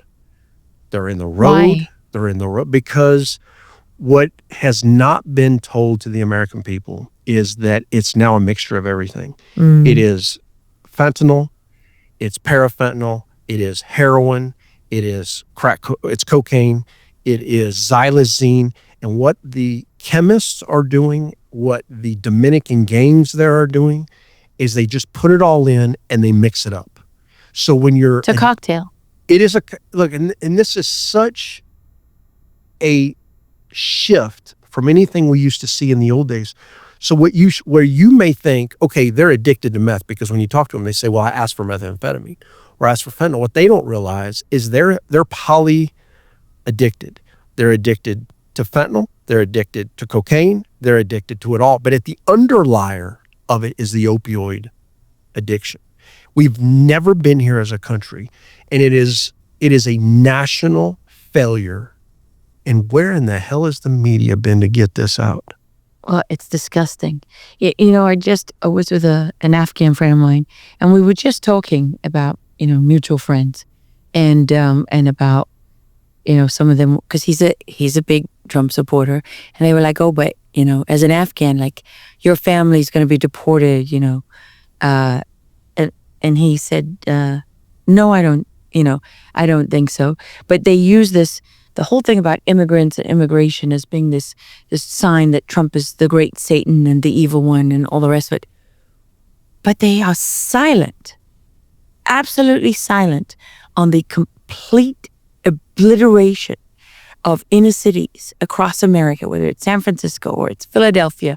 What about New Orleans, and New York City is not far behind, and the unaccompanied minors and the families with kids dead from fentanyl, and you don't hear any of it. You don't, and a community is destroyed. Destroyed. I've been the guy that goes to your house, knocks on your door, and tells you that the person you love the most in the world is never coming home. I've been chased out of houses by dads. I've had mothers collapse in front of me. Let me tell you, it sits with you. And for these people to allow what they have allowed to our fellow citizen, to me, it's one of the greatest betrayals. And I don't think I'll ever see anything. Let me rephrase that. I know I won't see anything like that in my lifetime. Okay, so, some people would listen to you saying that, and they would say, well, demand is the problem. The Americans are the problem. Americans want their high, want their fix. They want a party and whatever else. That this is a self-inflicted wound. The great lie. And I hope there is iron in my words when I say that. And the people who have repeated that trash, all of these pundits on national news coming out for years, all for someone else to just blame the American family, while none of them were told how the cartels, and it's their organizations, took over it all. What did they tell us? Let's go. Let me validate this for a second. What did they tell us? They told us, just legalize drugs. The cartels will go bankrupt. Yeah. So the nation listened, finally listened, and they did it. And we're in the worst overdose death crisis in American history. Now, what did the cartels do? You mean legalizing marijuana? Correct. But what did the cartels do? They then adjusted to synthetics. to more lethal drugs. I was a narcotics agent in Houston, Texas, and I saw it almost overnight. I was with the Methamphetamine Initiative Group. It's a HIDTA-funded group. HIDTA is High Intensity Drug Trafficking Area. It's funded by the federal government. And all our job was to do was take down meth labs. That's what I did. I put on a full SCBA, self-contained breathing apparatus, the whole gamut, hazardous suit. And you go out and you collect this poison, right? And those were domestic labs. Lara, we were over 16 or 18 counties at the time. And we would average about 3 labs a week, maybe 5, just depending on, what we'll do. And all of a sudden, now remember, I'm there in 05 to 06. It was like somebody turned the lights out. And meth from Mexico took over everything. I mean, we went from so many labs a month, and it was like it was just dropping off, right? And I'll never forget it. We brought in this lady who was one of our sources, and she was a meth addict. And she said, Mexican dope has hit the streets. It tastes like shit. Nobody likes it, but they're giving it away for free. And I want everyone to hear me here. They're giving it away for free. That's how they own the market. That's how they took it. Now, that's how meth spread like a virus, which, by the way, was traditionally owned by street gangs in the United States, now all owned by the Mexican cartels. It used to be the drug of rural America, right? That's right. Little mom and pop type shops inside very small labs, people's houses. Pseudoephedrine labs, very small labs. You go in, you went shopping in the deals that we outlawed that, and that's where the Mexicans saw the gap. Now, let me take you to Philadelphia. Sat down with a senior agent who explained it all to me. He said, Jaeson, up here it had always been Colombian heroin. The Colombians ran Philly with their heroin market. Chapo Guzman and the Sinaloa ones moved in, and he said it was around 09, 11, somewhere in there. And they came in and they took over the market. And then when fentanyl hit in 2015, the bastards gave it away for free. So as you came to get your other dope, they gave it to you for free. Now, see, you should not hear this from me. This is the job of the leadership of these agencies. It's the great lie to the American people. And it has got to stop because they have driven it all. I ask everyone watching right now, when did we have a fentanyl crisis in this country in the past? And we didn't have it. I've spoken to DEA agents who've told me that when fentanyl hit the streets, they didn't even know what it was. That's exactly They'd never seen it. It started as a mail-order drug from the Chinese. That's right. In 2011. Yes. And into 2012. Because you just need a few grains, right? And it's so potent that they could mail it and it would be undetected. It's like sending a few grains of salt. We never saw it cross the southwest border until 2015, and it was 70 pounds for the whole year, according to CBP data that they seized. First time the Mexicans really started sending it in. Because fentanyl began, created by a Belgian pharmacist in 1968 as a hospital drug. They still use it in American hospitals. Very quick high, very intense, and then that sharp drop off, right? So for a hospital drug, when you're coming out of surgery, it's perfect. But how did the CCP get hold of the analogs and the precursor chemicals and all the rest of it? Well, because our American leaders and corporate leaders they lied to us about globalization. That's part of where the lie really is rooted. And they shipped all that manufacturing capability to China, knowing with full knowledge that the CCP had put people in every single company. You can't operate in China without their spies, and that they steal everything. And so that's why Trump went to Davos, 2017? 17 or 18, and he went to Xi Jinping, leader of China, and he was like, you got to stop selling the fentanyl. And Xi Jinping was like, sure, no problem, right? Because they had already transitioned to teaching the Mexican cartels how to make it and how to run it. Because for the CCP, it was never about the money. It was about drug warfare. It was about it was about all those moms and dads and those families that mean so much to you. It was about tearing apart American families and communities and society from within.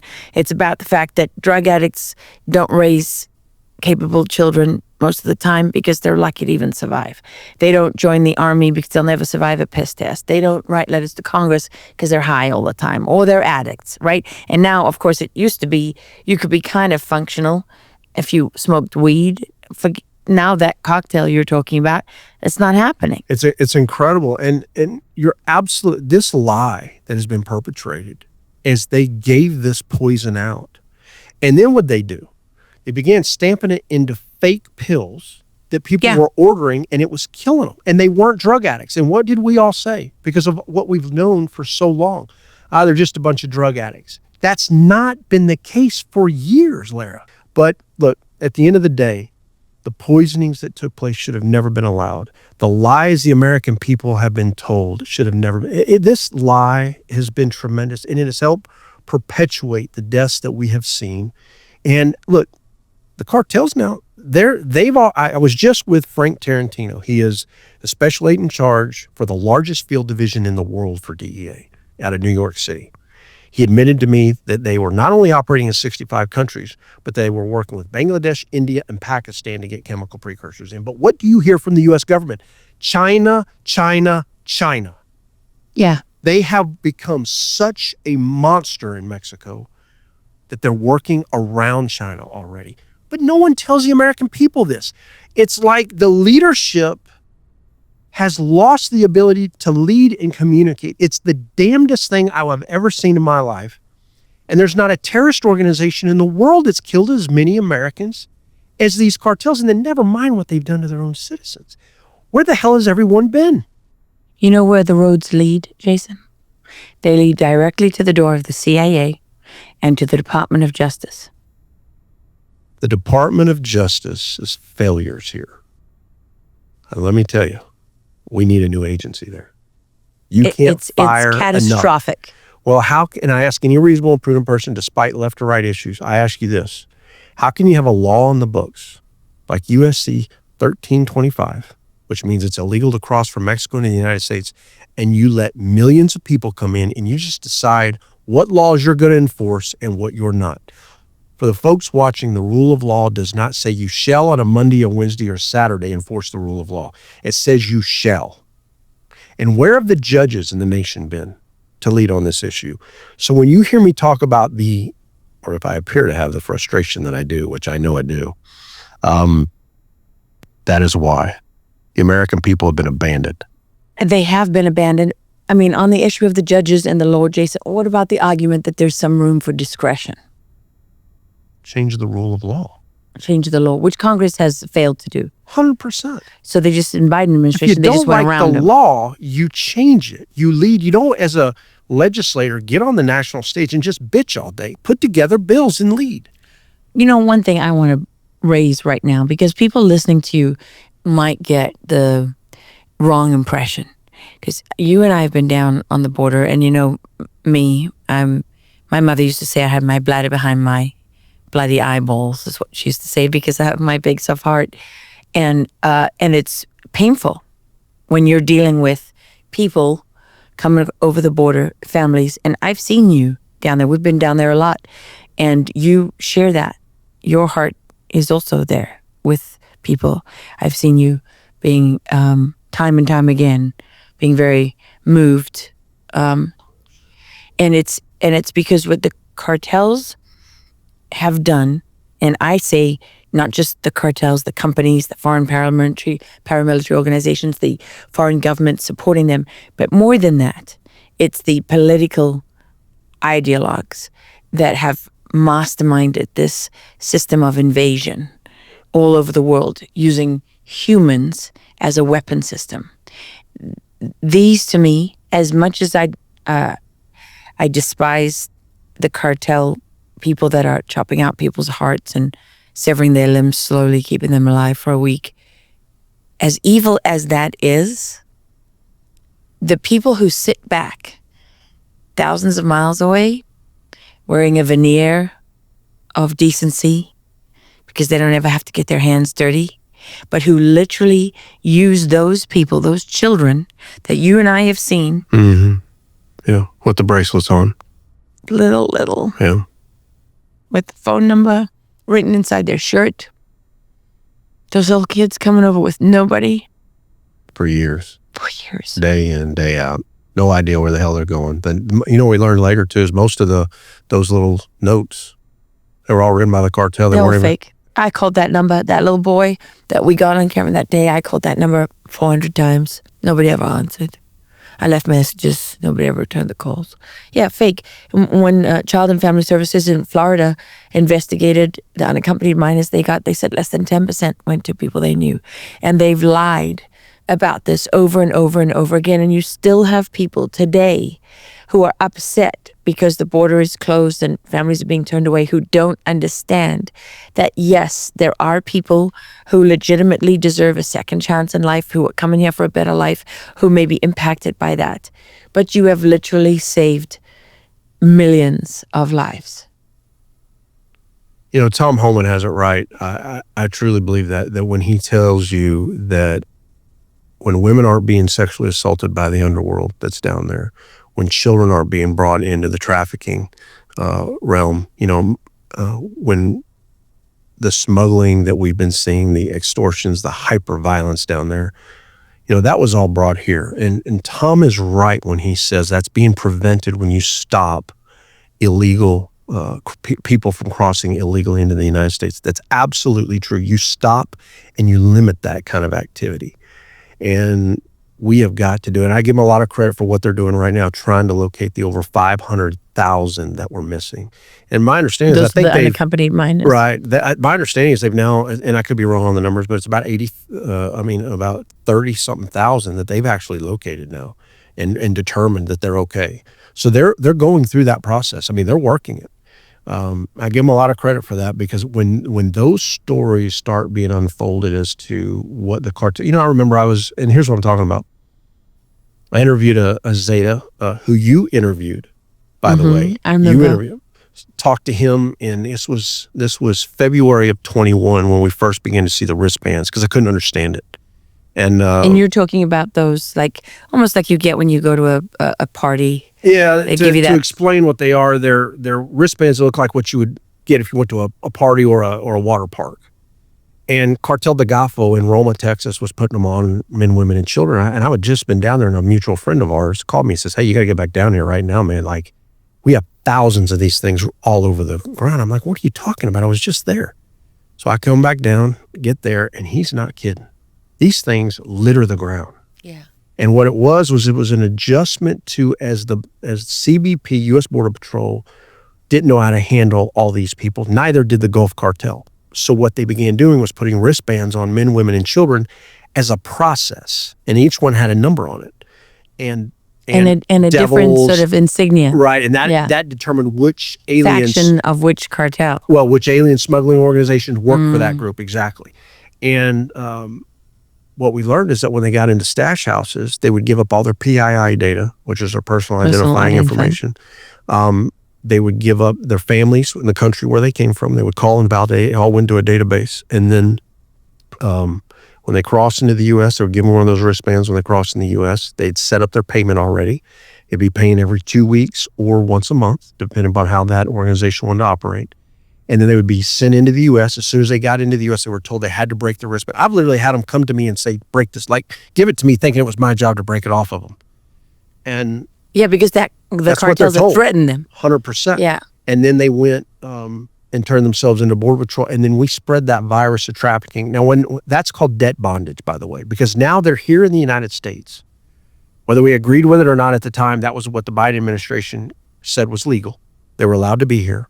But yet they were indebted to a criminal organization in a foreign country, which, thank God, today is a terrorist organization, for years, if not decades to come. So when you hear me say they spread the virus, sure, we had some trafficking here in the country, but we never had it on this scale at this level where they're here in the country and yet sending money back every 2 weeks to a month. We will be dealing with this till the day I'm dead. Or well, let me rephrase that, far beyond after I'm dead and gone. You know, I still have a little Ziploc bag. You collected the baby's wristbands for me, because I know that really bothered you, seeing even a little baby, they don't even know what's happening to them, and the cartels already got them. I saw one on a child that was either 10 or 12 days old. I've got it on video, and that little baby's wrist was so small they had to wrap it like 3 or 4 times around before they locked it in. And then I gave you that one, and then one of them that really bothered me is I saw a child one time with its mother, and it was laying in the dirt, and it wasn't 2 years old. I couldn't tell it was breathing. And it was in a group. And I walked over to the agent, had those, how we have those big fire ants on the ground. And I could see those at night. I walked over to the agent and I said, hey man, they're not breathing. He goes, no. He said, leave them alone. He said, Jaeson, they're exhausted. He said, because remember, I was going down there all the time. The guys knew me. He said, listen, he said, they've been in stash houses for 2 weeks, going from one stash house to the next stash house to the next stash. He goes, man, they got nothing left in them. He goes, I'm giving them water. They're just resting. Let them sleep. And I walked over and I looked at that baby, and finally I saw it breathing, and it was laying in the dirt. Now, you know how it is down there. Everything bites. Everything's got bone in it. And that agent, if you're watching right now and you're thinking that agent should have picked that child up, you have no idea what these agents were going through. They're just trying to get them from the cartel, get them off that river as fast as they can. And at that time, there were hundreds of them, where you just had a few agents at a time. I've seen it, yeah. That's another thing. How many agents committed suicide in the last 4 years over this? How many of them that we lost? I mean, how many of them had to quit and gave up their careers because they couldn't live with it? We know one. We know more than one. We do. We know one very closely, though. Deeply, deeply affected. You waking up, honey? You got to be a good girl. Okay, go back to sleep. Yeah. You get a 10 on Honey's scale. She likes you. She's not. Oh, she's even going to investigate. Yeah. I really. It's staggering to me that some people can still say, well, cartels own these people. They have to pay money to them and whatever, but they're still better off. Are they really still better off? Well, I think we can't wrap our mind around it, right? We're having a hard time as Americans to realize that this has happened. We don't see it. Many of these people have been in stash houses so long, but we're going to, because this is going to be exposed as the country builds capacity. And that's where we are right now. Everyone needs to know. I saw Tom Holman gave a briefing the other day. He said they've apprehended in the first 30 days a little over 21,000 people.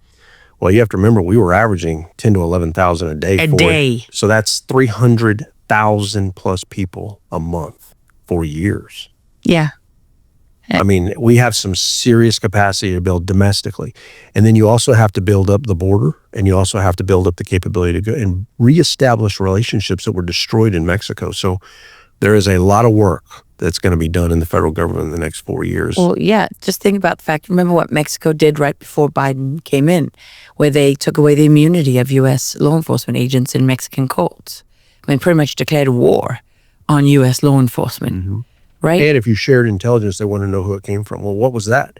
That would just allow... to make sure that they could leak everything, which is what they do. That's exactly right. And not only that, remember they introduced laws to prosecute their own people if they didn't report any contacts or working with you. And that's why Americans. You hear me talk about removing that grip on the Mexican government. We have to do it. How do you do that?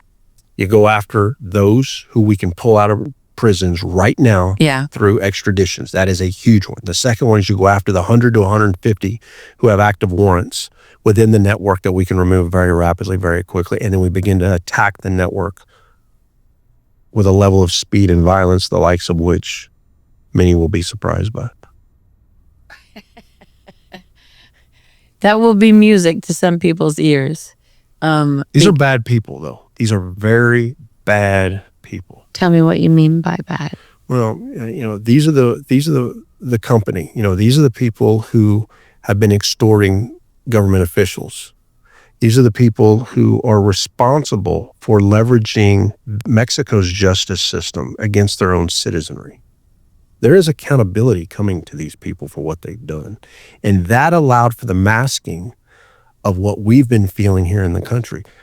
They are responsible for this, and they are very good at their craft. They see gaps in their market very quickly, very rapidly. That's how they took over meth. That's how they took over fentanyl in this country. And they are responsible for the deaths of hundreds and hundreds of thousands of Americans and Mexican citizens. And accountability is coming. Yeah, and it's really unspeakable deaths too. I mean, remember Juarez not so long ago when they would paint the bridges with all the pictures of women. Yeah, a who lot had, of women who died from La remember that Lina. whole Yeah, it was La campaign Lina, against the yeah. women? Yeah, it was actually the Juarez cartel back then that was doing that. We've uncovered what that was. And when I say La Lina, you got to remember La Lina is the new version of the old guys. So And why were they doing that? it's a cult. It's countless numbers of women that they targeted. There's a real cult to the underworld that is another thing that needs to be talked about. And I actually made a video about Santa Muerte, Yes. Santa Maria. It has an occult aspect to it. It is a cult, and it is the largest and fastest growing cult in the world, and it's estimated to be in the millions. I mean, if I remember, I'm going off memory here. It's like 12 to 18 million alone in Mexico that truly pray to the underworld, the Lady of Death. Yeah, and they have different what they call patron saints, and they I will went to provide the shrine offerings in Culiacan, up there. Where they have a shrine for Santa de la Muerta. And people go there and pray to that. They put, money all over the walls. It's real. They truly believe in it. And, and along our border, we've been dealing with, I actually had a witch that worked for us in 2004 in Brownsville. And she would bless the load. It's funny, she would sacrifice a chicken, squirt the blood around a fire, walk out to the car that was loaded in the gas tank with drugs, bless the two individuals, walk around, remember, and then we would follow it out and we'd get the Border Patrol checkpoint to knock it down. But it's an offering that you give to the underworld. And it's truly a cult. They believe it to be a religion. I want to be very clear here. It is not a religion, it's a cult. And it's a true level of failure of the Catholic Church, which used to dominate in Mexico, that has allowed this to rise. And it's a part of the subculture of the narco world.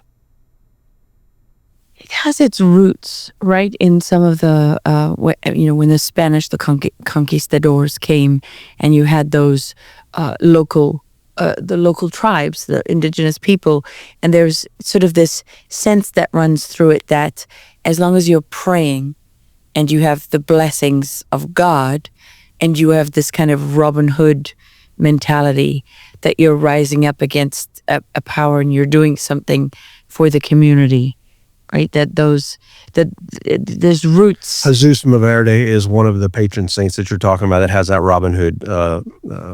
And some of them, you can look them up and they never existed. It's totally made up. But now it's just folklore and they pray to this.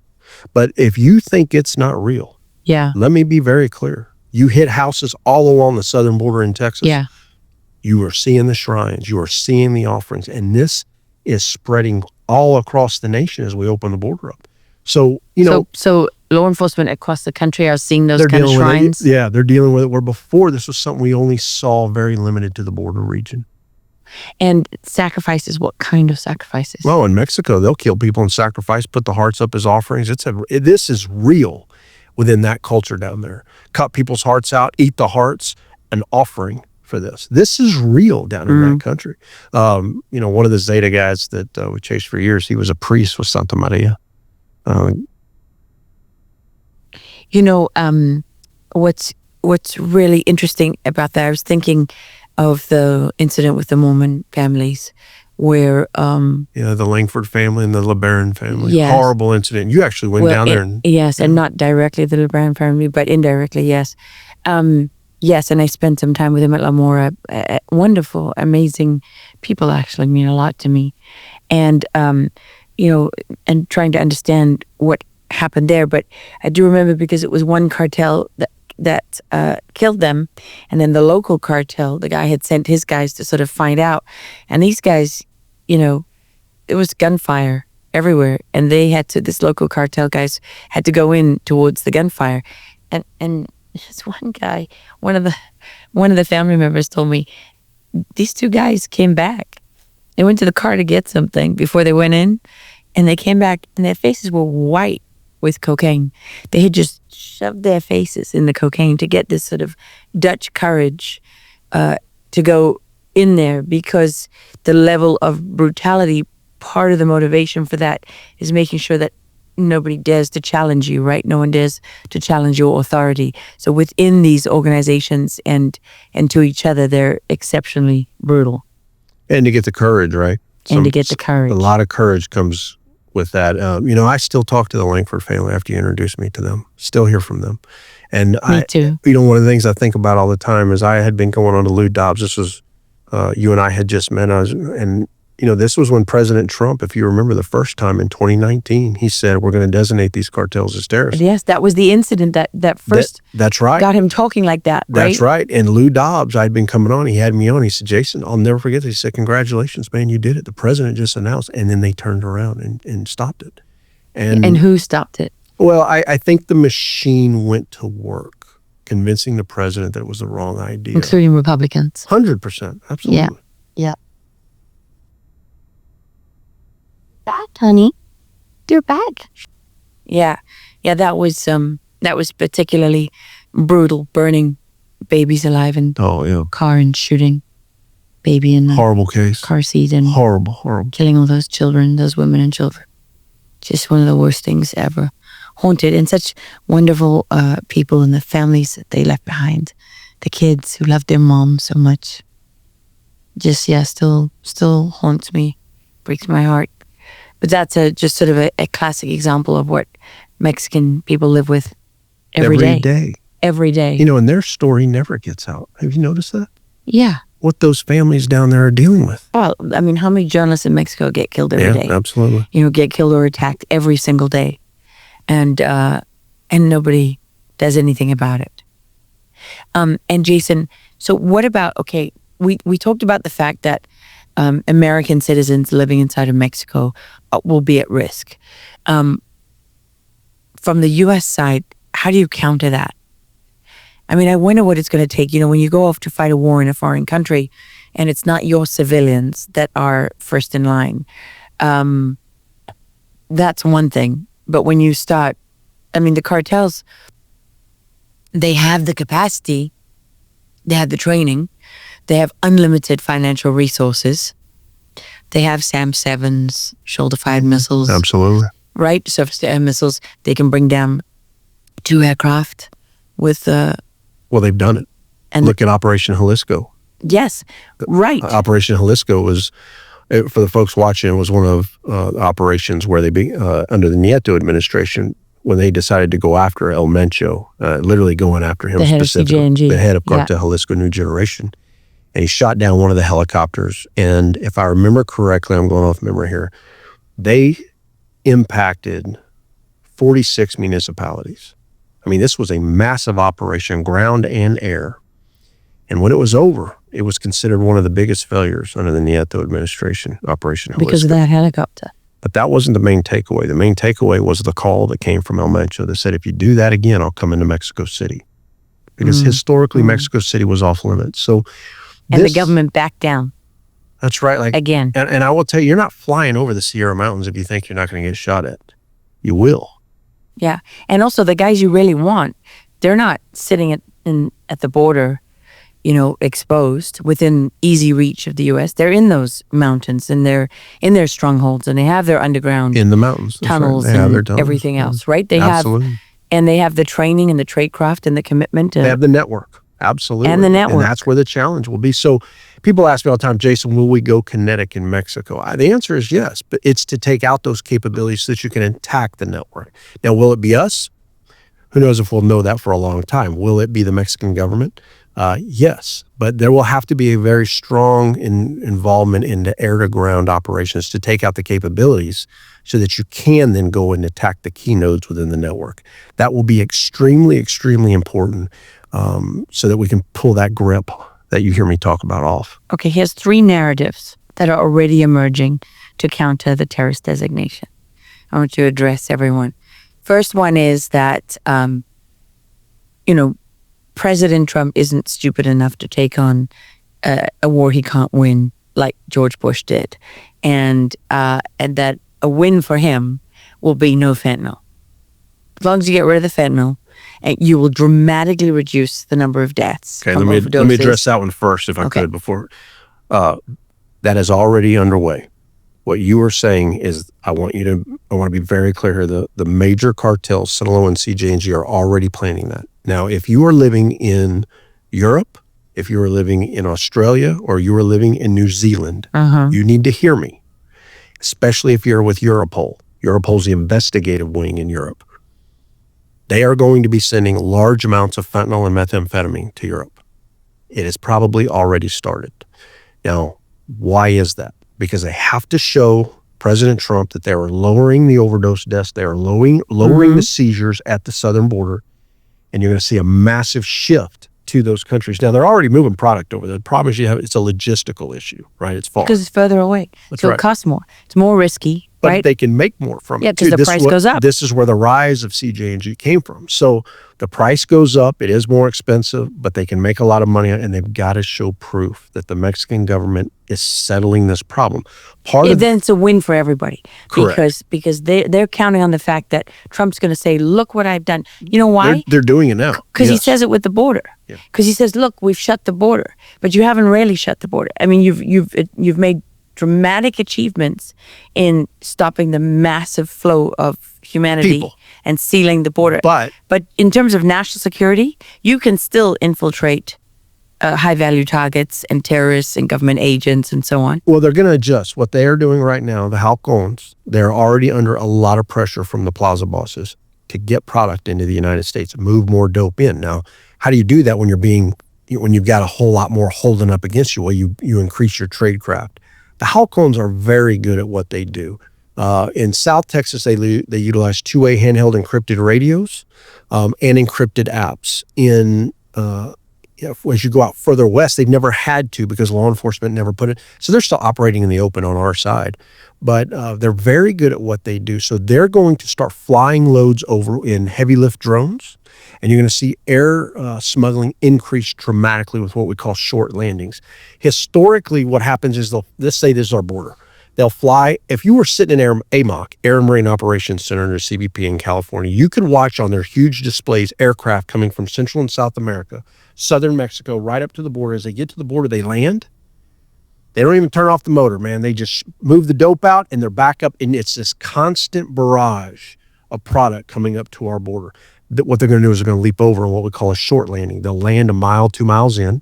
By the time all the bells and whistles go off and everyone plans to launch, they'll have cars waiting. They'll deploy. They're back in Mexico before you've even arrived at the airport to do your aircraft checks to take off. That's happening right now. I could tell you there are air operations that are increasing tremendously in the state of Texas, and I won't go into that publicly. The other thing I'll tell you is watch the waterways. The reason I brought up the coast and the Coast Guard apprehension is because what you don't want to see are people who drowned in the ocean floating up on our shores. And that is exactly why it's very important that the government listens to me.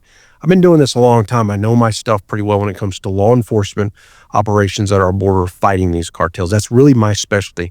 I never claim I'm the best at the cartels, but I will tell you what they're going to do next. I know them very well, and I will promise you this is where they're going. This is the direction.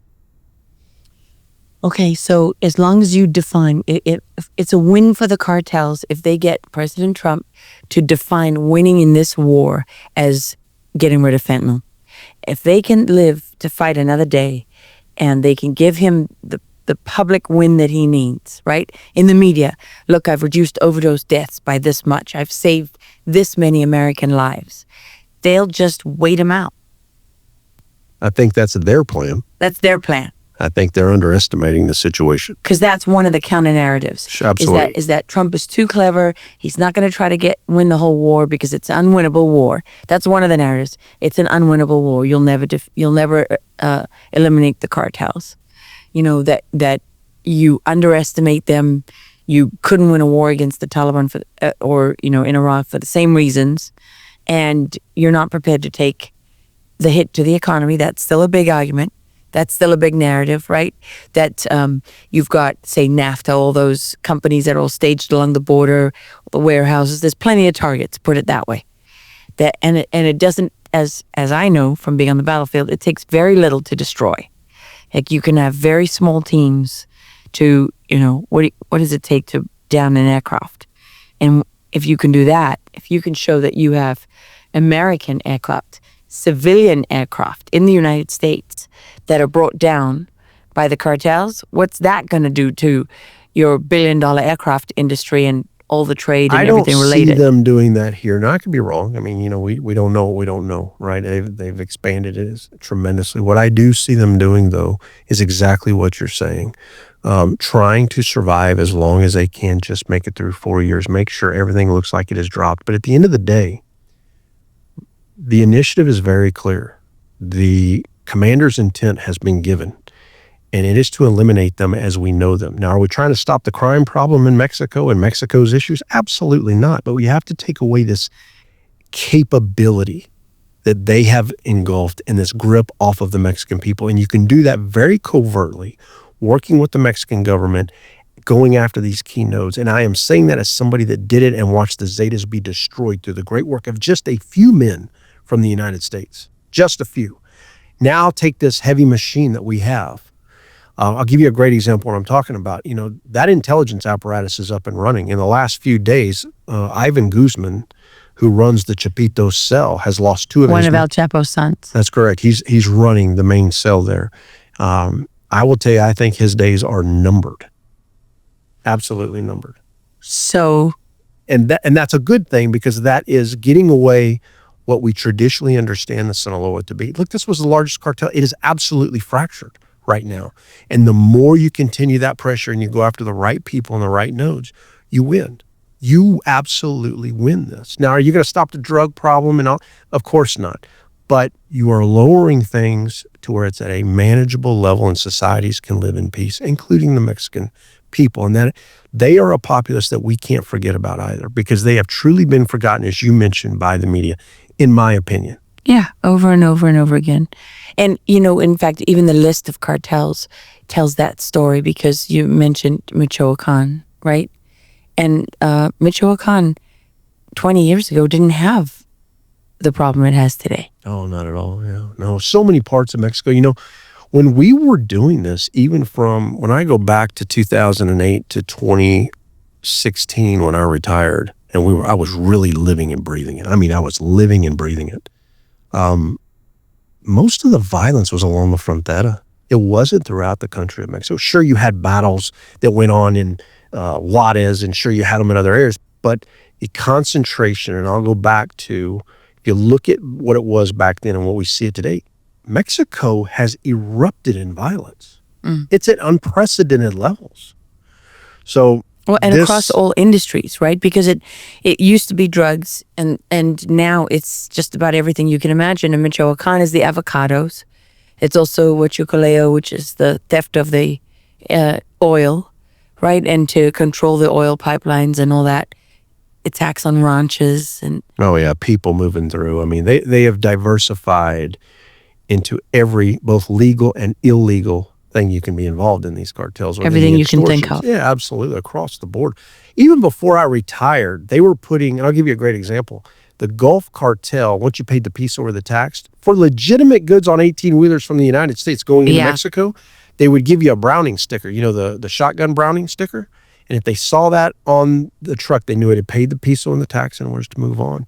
I was lecturing at the Naval Postgraduate School. I lectured there from 2013 to 2019 because I truly believed, I'd been a graduate of that program, and I truly believe this is where Jedis of our nation go to become Jedi Masters. And so you were literally in there with all the SCSs, the best of the best from every agency.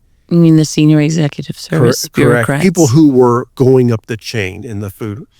And I lectured on the cartels. And I'll never forget this. I was there one time, and they had an individual who was in the private sector who was working as the head of security for a shoe company. And I won't say which company it is. And he raised his hand. He goes, "Do you know how much we lose a month, which is a part of our tax, to the cartels?" I didn't know what he was talking about. I said, what are you talking about? He said they take one 18-wheeler a month. And in that one 18-wheeler is over $1 million in shoes. And that's our tax. That's how we pay it. Now, there's rules about not communicating who they were with. And that's, I'll always obligate to those rules. But this has been going on for a very long time. And it's time the Mexican people get their country back. And it's time the American people not fear what has been happening down there impacting their families here. One of the things that you and I always used to argue about was failure of leadership. Because I always agreed with you that failure of leadership plays a big role. You were right.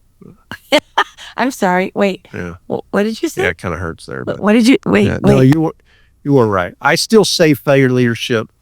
You haven't said it once in this entire time we've been talking, which is how I already knew that you've come around to my position. I will never understand the leadership side of it that failed the American people who took an oath. That part of me, I can't figure it out. But what I didn't know, where you were 100% spot on, was how so many of them at the highest levels of our federal government had become so given to one side over the betterment of the American people. I just couldn't see that, because look at where I came from. I know. You couldn't believe it. I could never wrap my mind around that. And I saw it as cowardice. I couldn't see it through the political wing, because you got to remember, I was one of the bureaucrats. Yeah. That's where I came from. And so I couldn't wrap my mind around the political side, because that wasn't my world. But you were right 100% on that. Kind of like for me, it was hard to see that the media, it's just taken me a long time to really see the media as being deliberately, intentionally working as propagandists, because I worked within it. And I know, all the people I came up alongside and how hard we worked, and many sacrifices that people made, and so many good people, so it's really hard to figure out where those lines really came in, to understand who's controlling it. Because people would always say, the media they tell you what to say. No one ever told me what to say, so I didn't, it was hard to see that. But now I recognize a lot of things that I didn't really understand before, that you're controlled in different ways, right? It's that subtle thing of knowing that you're going to be rewarded for certain things. So people gravitate towards that. That's how they create an entire system that perpetuates this. Well, they funded it. Yeah. We're now learning, and I may get this wrong, but USAID had given millions to political, and if I remember correctly, it's New York Times. It's one of those. Yes, to New York Times and to Reuters. And I worked at Reuters 1,500 years ago, but I did work there for years. So they funded this initiative. Yes. I mean, it's stunning against truth. And against the whole concept of the First Amendment and a free and independent press and the Constitution and everything, sort of we held ourselves to the standard of being the fourth estate, right? That you have this great responsibility. And we took it very seriously. And I worked with amazing people and we did extraordinary work. But once I really got to the point where I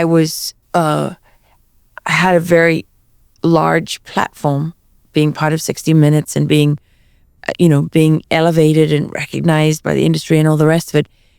So now that was my real test. When they brought me back from the battlefield, where I've been living for 5 years in Iraq, when they brought me back into the fold, into the U.S., where I'd never worked in the U.S., and really tested my my controllability. How controllable was I? And they found not at all.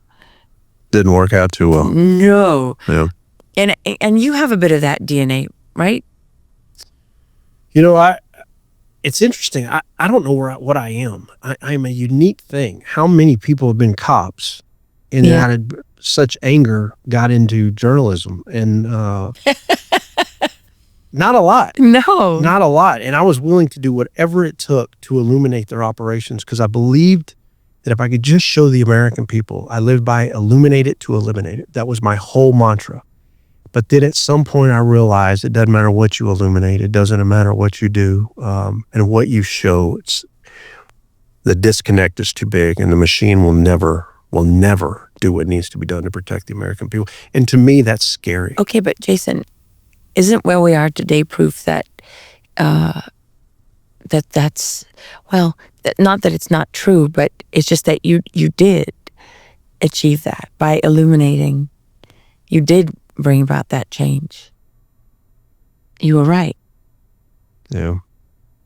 I mean, I know it's not just you, but a lot of great people. But you're the guy that went including yourself. You went to police stations and you went to sheriff's departments and you went over and over and over again. I mean, I still remember you calling me. I think it was close to midnight one night, and you were like, in your trailer, you hadn't slept for I don't know how many days down at the border, and you were like, how do I cook canned mushrooms? Can I put them in the microwave? And I'm like, This is Jaeson Jones, right? No, Jaeson, you cannot put a can in the microwave. You know, I mean, you did all of that. Jaeson, you were going to police departments who had no idea how the cartels had transformed. You know, you did that over and over again. And that reason you became a journalist. It's the same reason I became a journalist. I just got there long before you, you know, because I was born that way. I don't know why, but that's how I was born. I was born in a country where I just believed that if people knew what was happening to Black people in South Africa, what was happening to people because of their race, that they would never let that happen. Isn't that that's what you believed?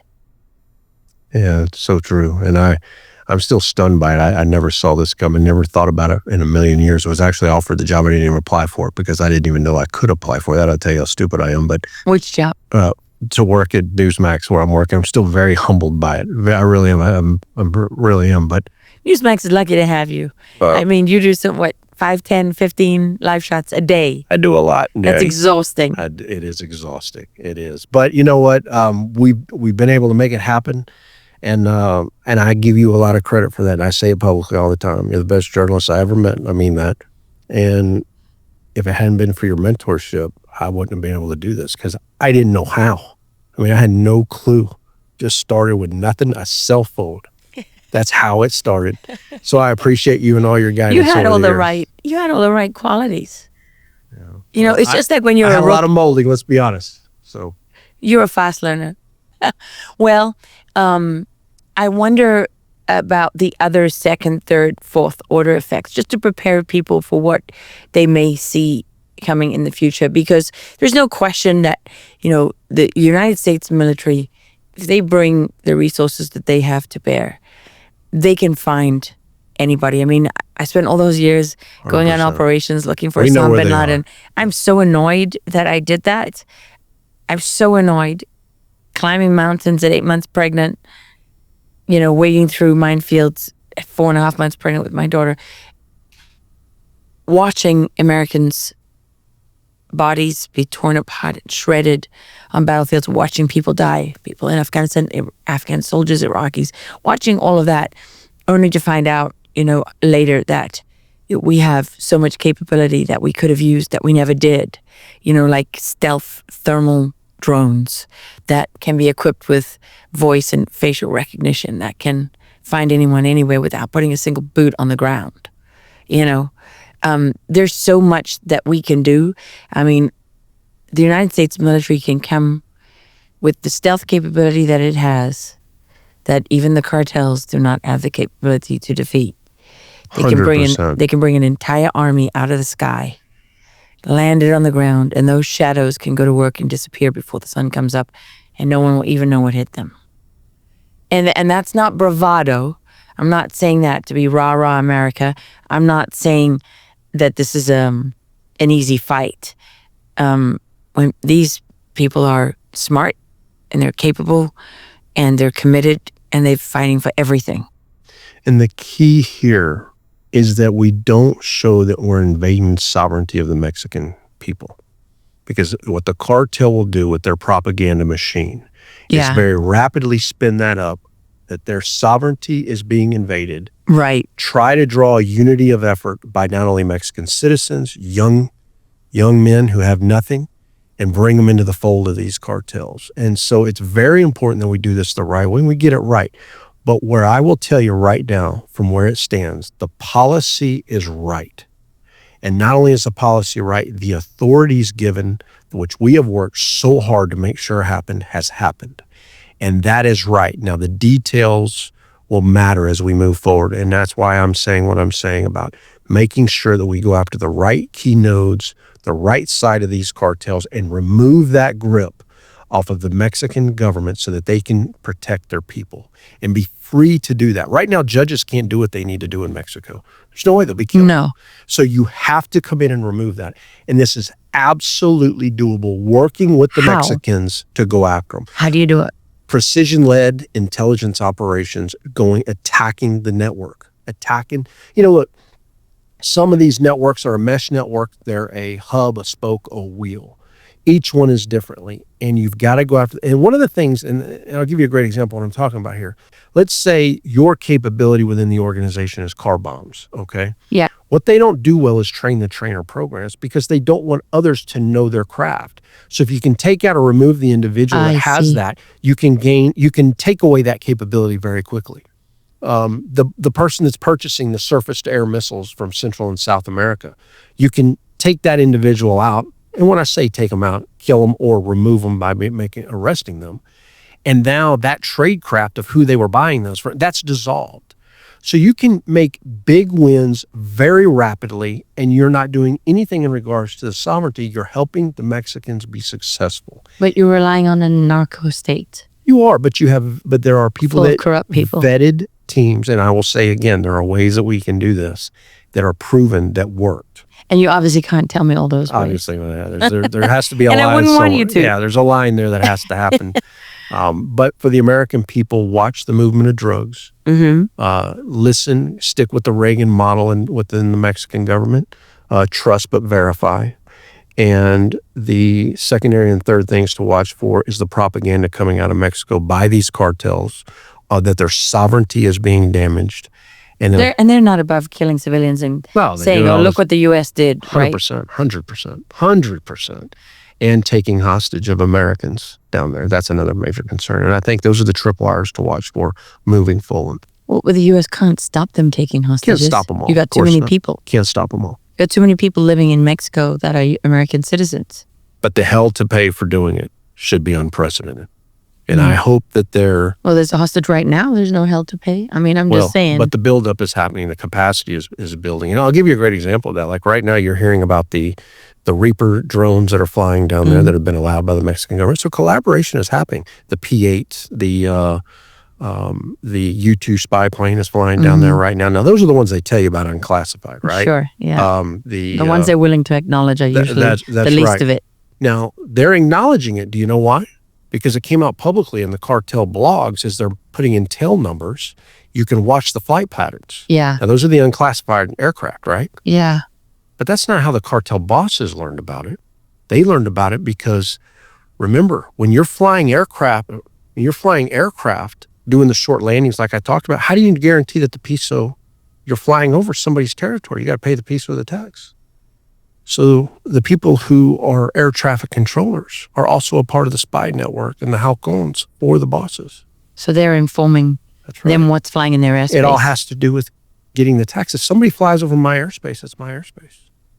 You know what? People don't realize this. They don't realize how good this network is. And it's very important that Americans understand. These cartels are embedded within that country at an unprecedented level. They truly govern ungoverned spaces. This is how they become a parallel government in that country. And they are a parallel government. They absolutely are. More powerful, actually, than the real government. In some areas, yes. But I will say again and again, and I truly believe this as somebody did this, is that the Mexican Marines and the admirals want to protect their citizens. The generals of Sedena, I met with the generals of Sedena, and we had 9 or 10 come up. And I'll never forget, the very first question they asked is, were we a part of Fast and Furious? I mean, Fast and Furious was a major destructive event on the Mexican government's view of the United States. People just don't realize. Because? Well, because we were sending weapons into their country. And you can't blame them. The Department of Justice was sending weapons into their country. Let's be clear. An agency that has no authority to do that. That literally broke the law. Nobody does that. It was stunning. And so we had to tell these... There's 2 agencies that deal with weapons. That would be DIA and there would be ATF. Well, I mean, I'll just tell you how much of a deal it was. We had to establish very quickly, guys, we had nothing to do with it. Once that was fine, once that was established, they started talking to us. And, it was really stunning listening to some of these generals. At this point, this was like 2013, 2014. And they talked about, their soldiers were killing kids, of their own countrymen. And it was hitting them very hard because a lot of people don't realize they are recruiting at very young ages in Mexico. So there is a reason why I'm saying I've been doing this a long time, Lara. And there are ways to do this right. And you've got to first make sure that we remove the grip and that we go after those key nodes in the company. Not what you see with those who are the rats. And that's what the easy thing to go after is. How do you avoid being used? Because this is one thing that happens often. Sun Tzu, Art of War, right? The enemy of my friend. Enemy is my friend. Basically, the enemy of my enemy is my friend. If they can get if they can get people that they want taken out, they can utilize the U.S. interest and power to target the people that they want to get rid of. So, for example, Mexican government is aligned with one cartel, one faction over another. You get rid of the rivals. Of course, and that's going to happen. And they will blame it that, you're just helping this other group. That's what they do. I mean, they live in the world of rumor, but you can't worry about that. You've got to do the right thing, hit the key targets, and make it work. And I will say it again and again. These admirals want to go to work. These generals want to go to work. Who are the key targets? Well, those are things that I don't want to say. But I've given you the nomenclature of who they are. They are the company. And it is not who is seen but the publicly. big guys. These are the people who carry the suitcases with millions of dollars from the cartel to generals. These are the people who carry the money directly to the leadership within the Mexican government and certain cells of it. And those are who you want to go after. And then what you will find within those debriefs is the keys to the kingdom. And beyond that, I just don't want to go into it because they watch me. They watch what I say. Yeah, sure. Of course they do. And I come with it from a law enforcement model. I'm not trying to be the best cartel guy. I could care less about that. Yeah. I'm the architect behind building full spectrum operations. And it has happened. And we are there. El Mencho. I love when you put your poker face on. I know you so well. Okay. How much does it matter? A guy like that, he runs the most hyper-violent cartel in Mexico, also the youngest cartel, astonishingly powerful and smart because he didn't do what the others did and try and grow in Mexico where he didn't really have a chance. He went abroad, built his network abroad before really challenging people at home. Absolutely. A lot of people don't know that, by the way. That's a big deal what you just said here. That validated how many countries they were in overseas, and he used the Los Cunis to do that. And he married into the Valencia cartel, who were moving money, and they moved that money and drugs all over the world. Yeah. And that was their rise to power very rapidly, very quickly. And very violent. I'll tell you a great story on that. I was in 2016 getting ready to retire. I'm pissed off. I'm at the world. And I'm with NYPD, who we'd built relationships with very closely. And then we trained hundreds and hundreds of agents up there on cartel tactics and what to look for. And I was at one of their intel conferences, and I get a knock on my shoulder while I'm in the conference. And they said, "Hey, would you come out here real quick?" So I walk outside. And they said, "Have you ever heard of Europol?" I didn't even know what a Europol was at the time. I'd heard of Interpol, like probably most Americans. Right. They said, "We have the head of Europol. They conduct all investigations in Europe. They're the lead agency for that. Would you mind coming down and briefing the head of the agency on the cartels? He is asking for a briefing." And we're like, "Oh my God, we got the cartel guy here." So I go downstairs and I meet with him and his number two. It was Mr. Rainwater. I can't remember his first name. And I briefed him for about an hour and a half. And I'll never forget this, Lara. Never forget this. At the end of it, he looks at me and he says, "Jaeson, thank you for that." He goes, "Do you know why I asked for this briefing?" And I said, "No, sir." He said, "Because when we see violence in Europe linked to drug trafficking, it's the cartels. And we had no understanding of what was happening. So thank you for this." And then later, we actually had one of, it was a number 3 or number 4 in Europol come to Texas, gave him a tour and showed him what we were doing and what key things to look for that were coming to Europe. When was that? So it was 2016. It was right before I retired. And wasn't that around the time they had that explosion on the boat, remember, off the coast of, was it Holland? That turned out to be a meth lab. Not sure. And they were just starting to see this escalation.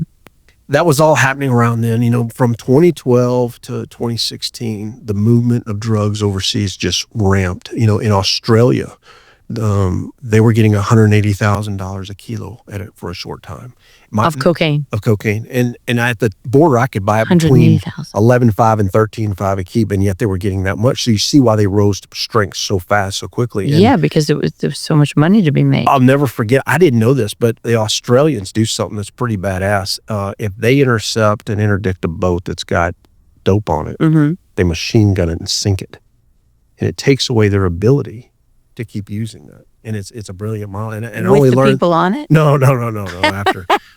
But it's a pretty brilliant model. And that was us again working. Now think of this, I'm a state agency. And look at what we were doing. And It's we incredible. were forced to do that because of the failure of the federal government. And this is why when I retired, I went public, because if Americans knew what we were dealing with in the state of Texas, then they would understand why we're seeing what we are seeing. And I wasn't going to be that CIA guy who knew about what was being planned for 9/11 and no one did anything to stop it. And that's why we went public. But what happened to all that effort and all that knowledge and expertise? A lot of guys retired out. There's a few things I still can't talk about. There's one guy that's going to retire here this year. And you've met him. You've talked to him down on the border. And once he retires, what he's doing at the national stage is unprecedented. And then we can really open up the doorways and talk about what Texas has done. Americans will be stunned. When They'll is be that? very proud. When is that They'll be exactly? very proud of the state of Texas and what Texas has When done he's retired? this year. Okay. You just, I you will. know where to find me. I definitely will. Absolutely. But Jaeson, tell me then, when the Biden administration came in, what really changed? Because you had been through multiple administrations, Democrat and Republican. Yeah. Obama, Bush, Clinton, all of that. But what was different this time around? Well, legalizing illegal immigration. And what that did is what was really so profound. The adjustment from human smuggling into the trafficking of men, women, and children, like we talked about, through debt bondage. If you're watching, you have three forms. You got commercial sex, I think everyone's familiar with. You got forced labor, and you have debt bondage. What we were talking about with the wristbands, that's debt bondage. But then all of the countries that were coming, stunning. Some of the trafficking that was coming in from India is a great example. I'd never seen any of that. And then it was making its way up into Canada and then down. One of the reasons, so I think that what that brought to the country was a true change at the level we have never seen, from a national security model to a public safety failure, the likes of which we have never seen. And I believe that to the core of who I am. What do you mean by a public safety failure? Well, a national security failure Yeah. to a public safety crisis. That's what we're seeing now. How do you define a public safety crisis? Oh, well, look at the murders of children who have been sexually assaulted by people who are illegally here. Look at the fentanyl epidemic in this country. Look at the sheer amounts of methamphetamine pouring into the country. We've never seen methamphetamine seizures in the thousands of pounds like we see almost all the time now. It's everywhere. Look at the conversion labs that were being taken down in Atlanta and up on the Northeast. Look at how much poison is pouring into the country. And that's because we just unleashed it all upon the American people. Now, that's what we see now, right? Look at what you don't see just yet, but you will. It'll all come out. How many spies? How many terrorists apprehended at the Southwest border at levels we've never seen?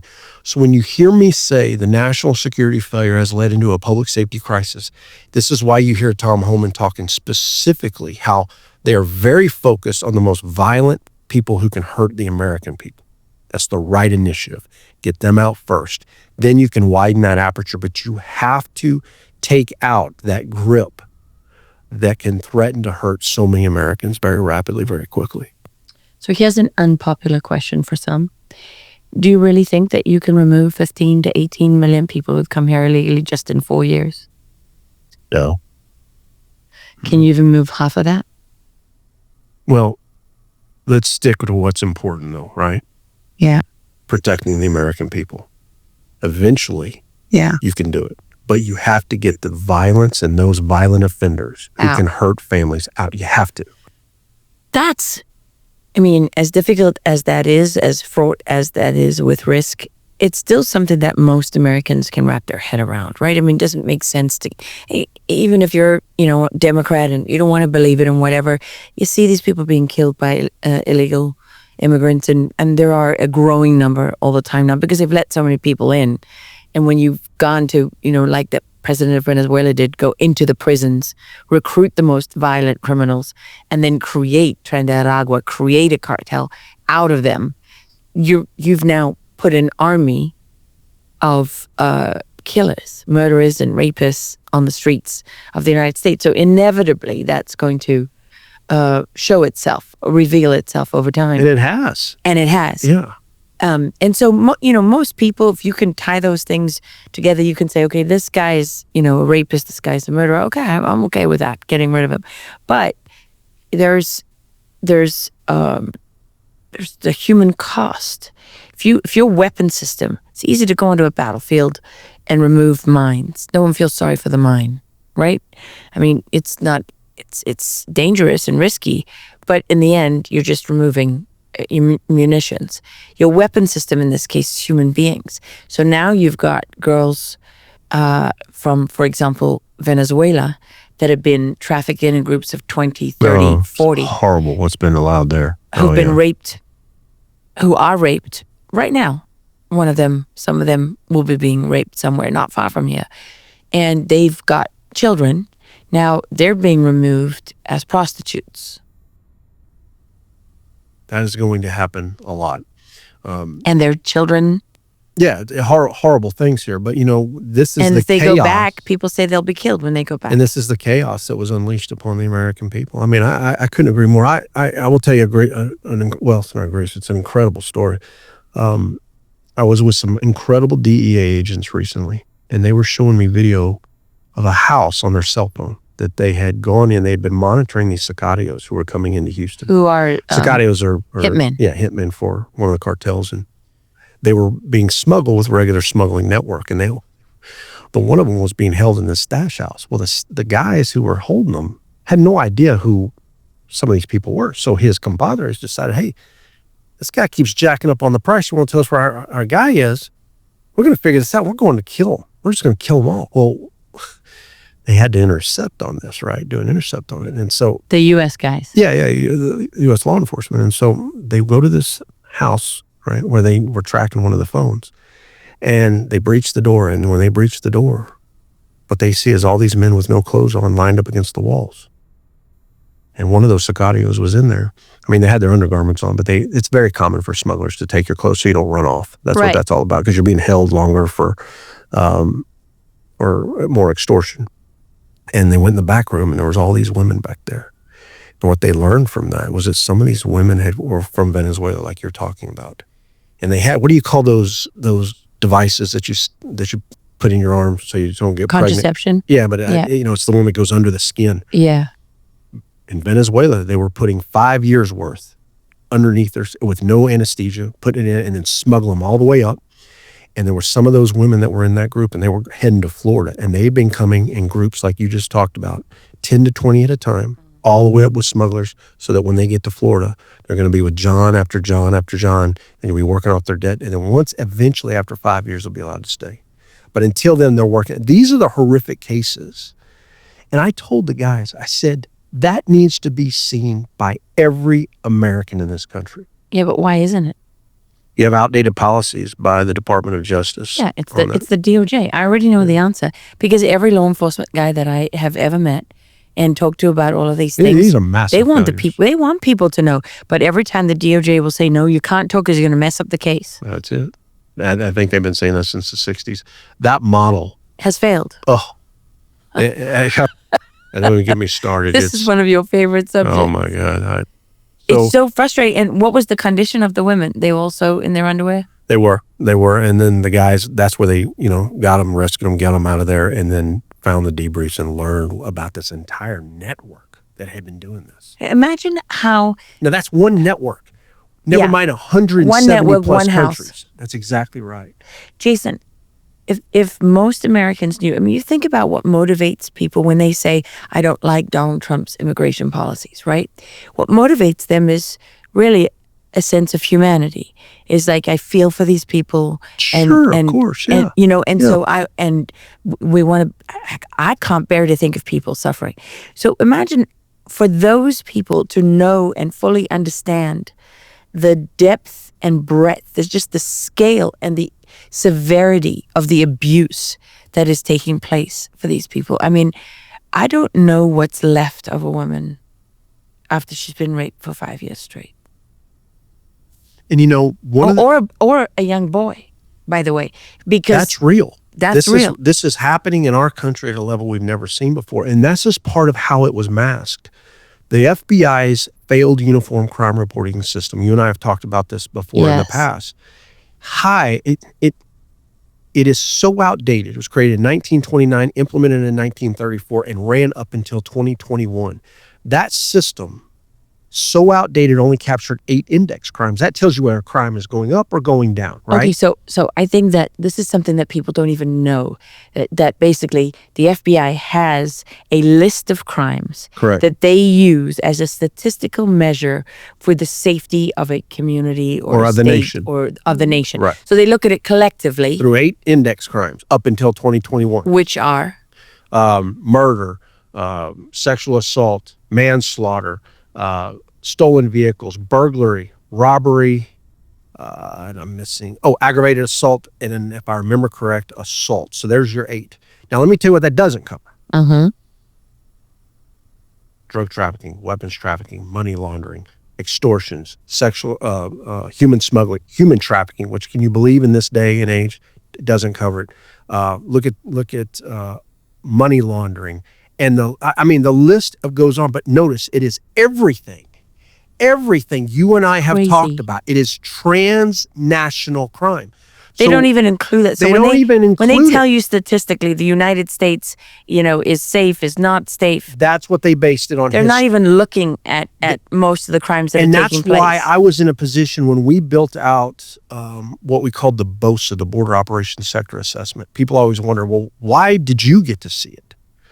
Well, we began working, and originally it was about 90 agencies, and then we got it up. And when I retired, we were right at about 700. It was incredible. And what it allowed us to do is see every single crime along the border region, and we were stunned, Lara. We were stunned at the level of transnational crime impacting the state. People ask me all the time, well, how does the state of Texas get billions of dollars for border operations when federal agencies don't even get that? Because they see the crimes. The Department of Justice doesn't let your legislator see the level of crimes. It'll damage a case. So they can't see how badly the nation has been impacted.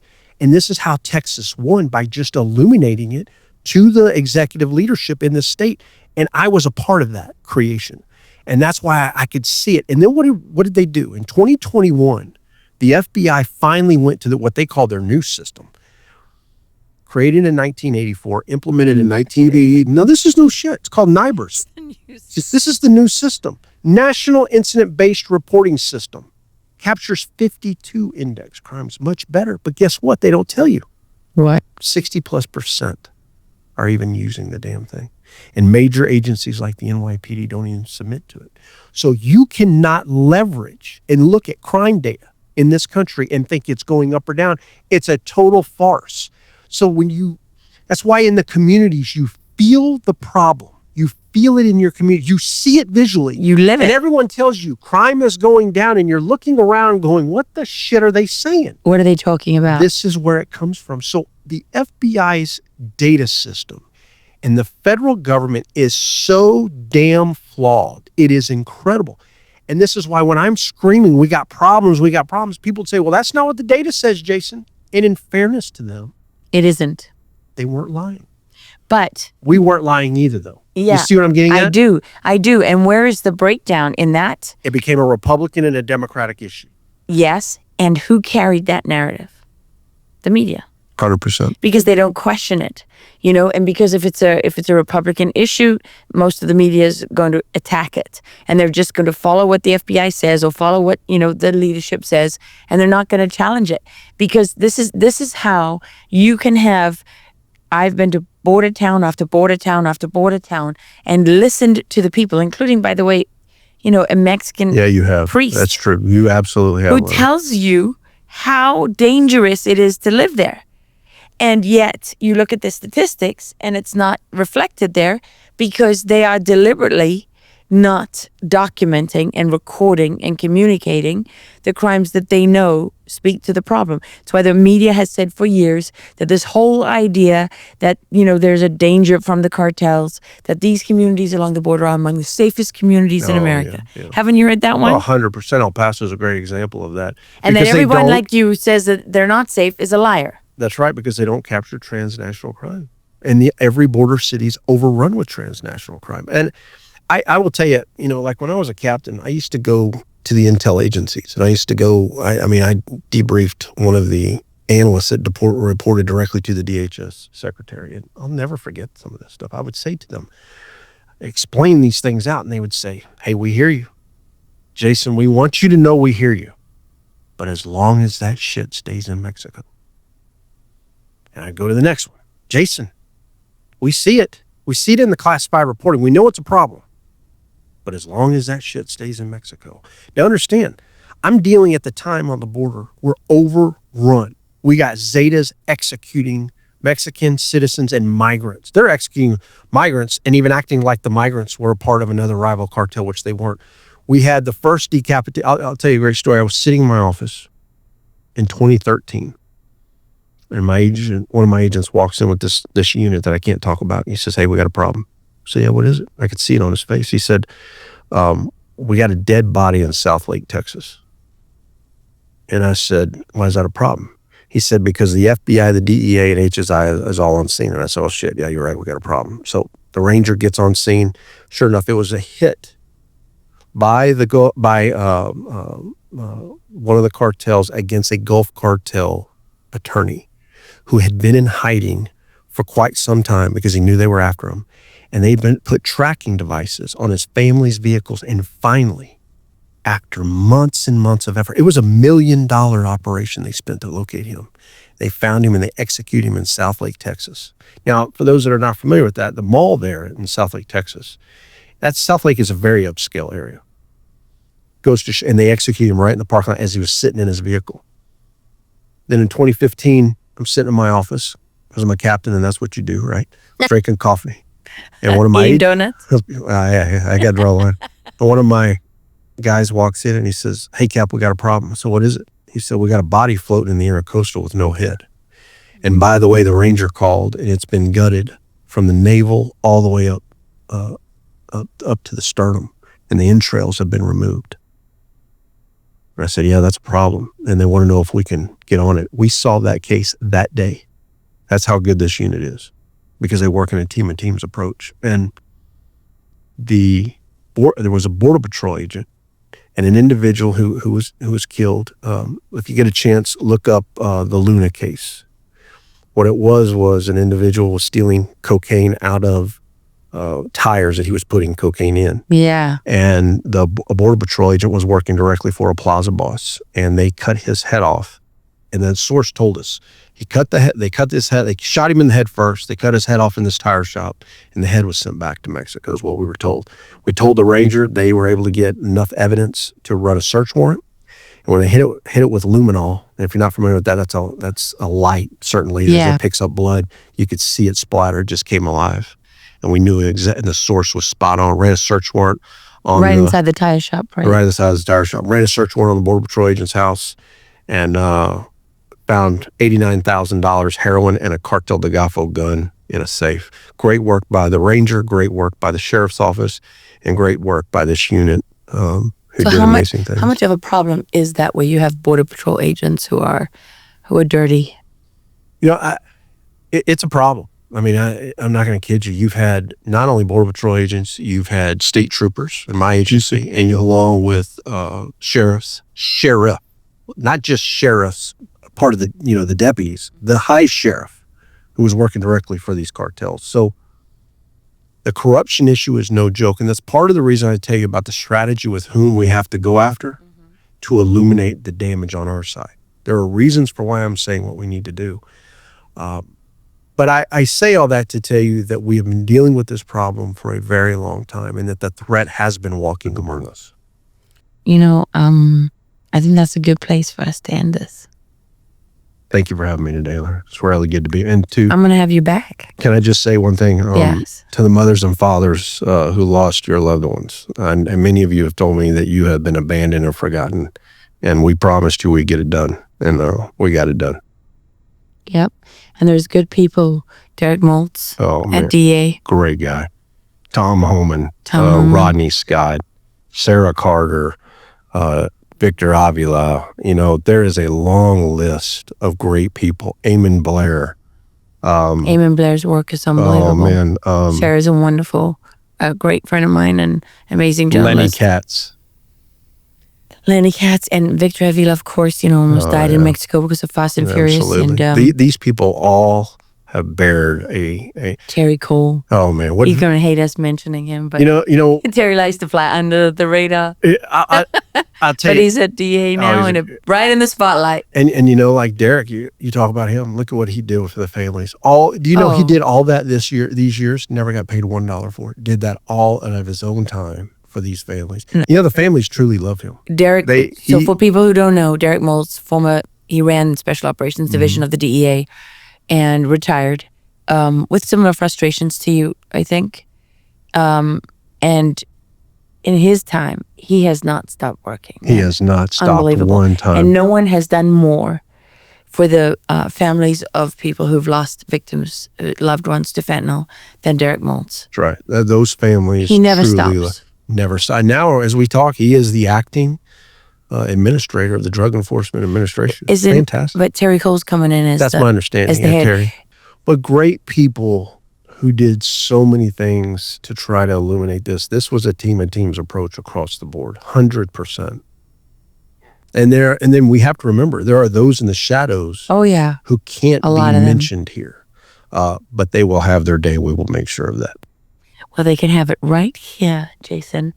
Going Rogue with Lara Logan. Thanks for having me, Lara. Thank you for being here. And thank you for all you've done. I mean, it's nothing.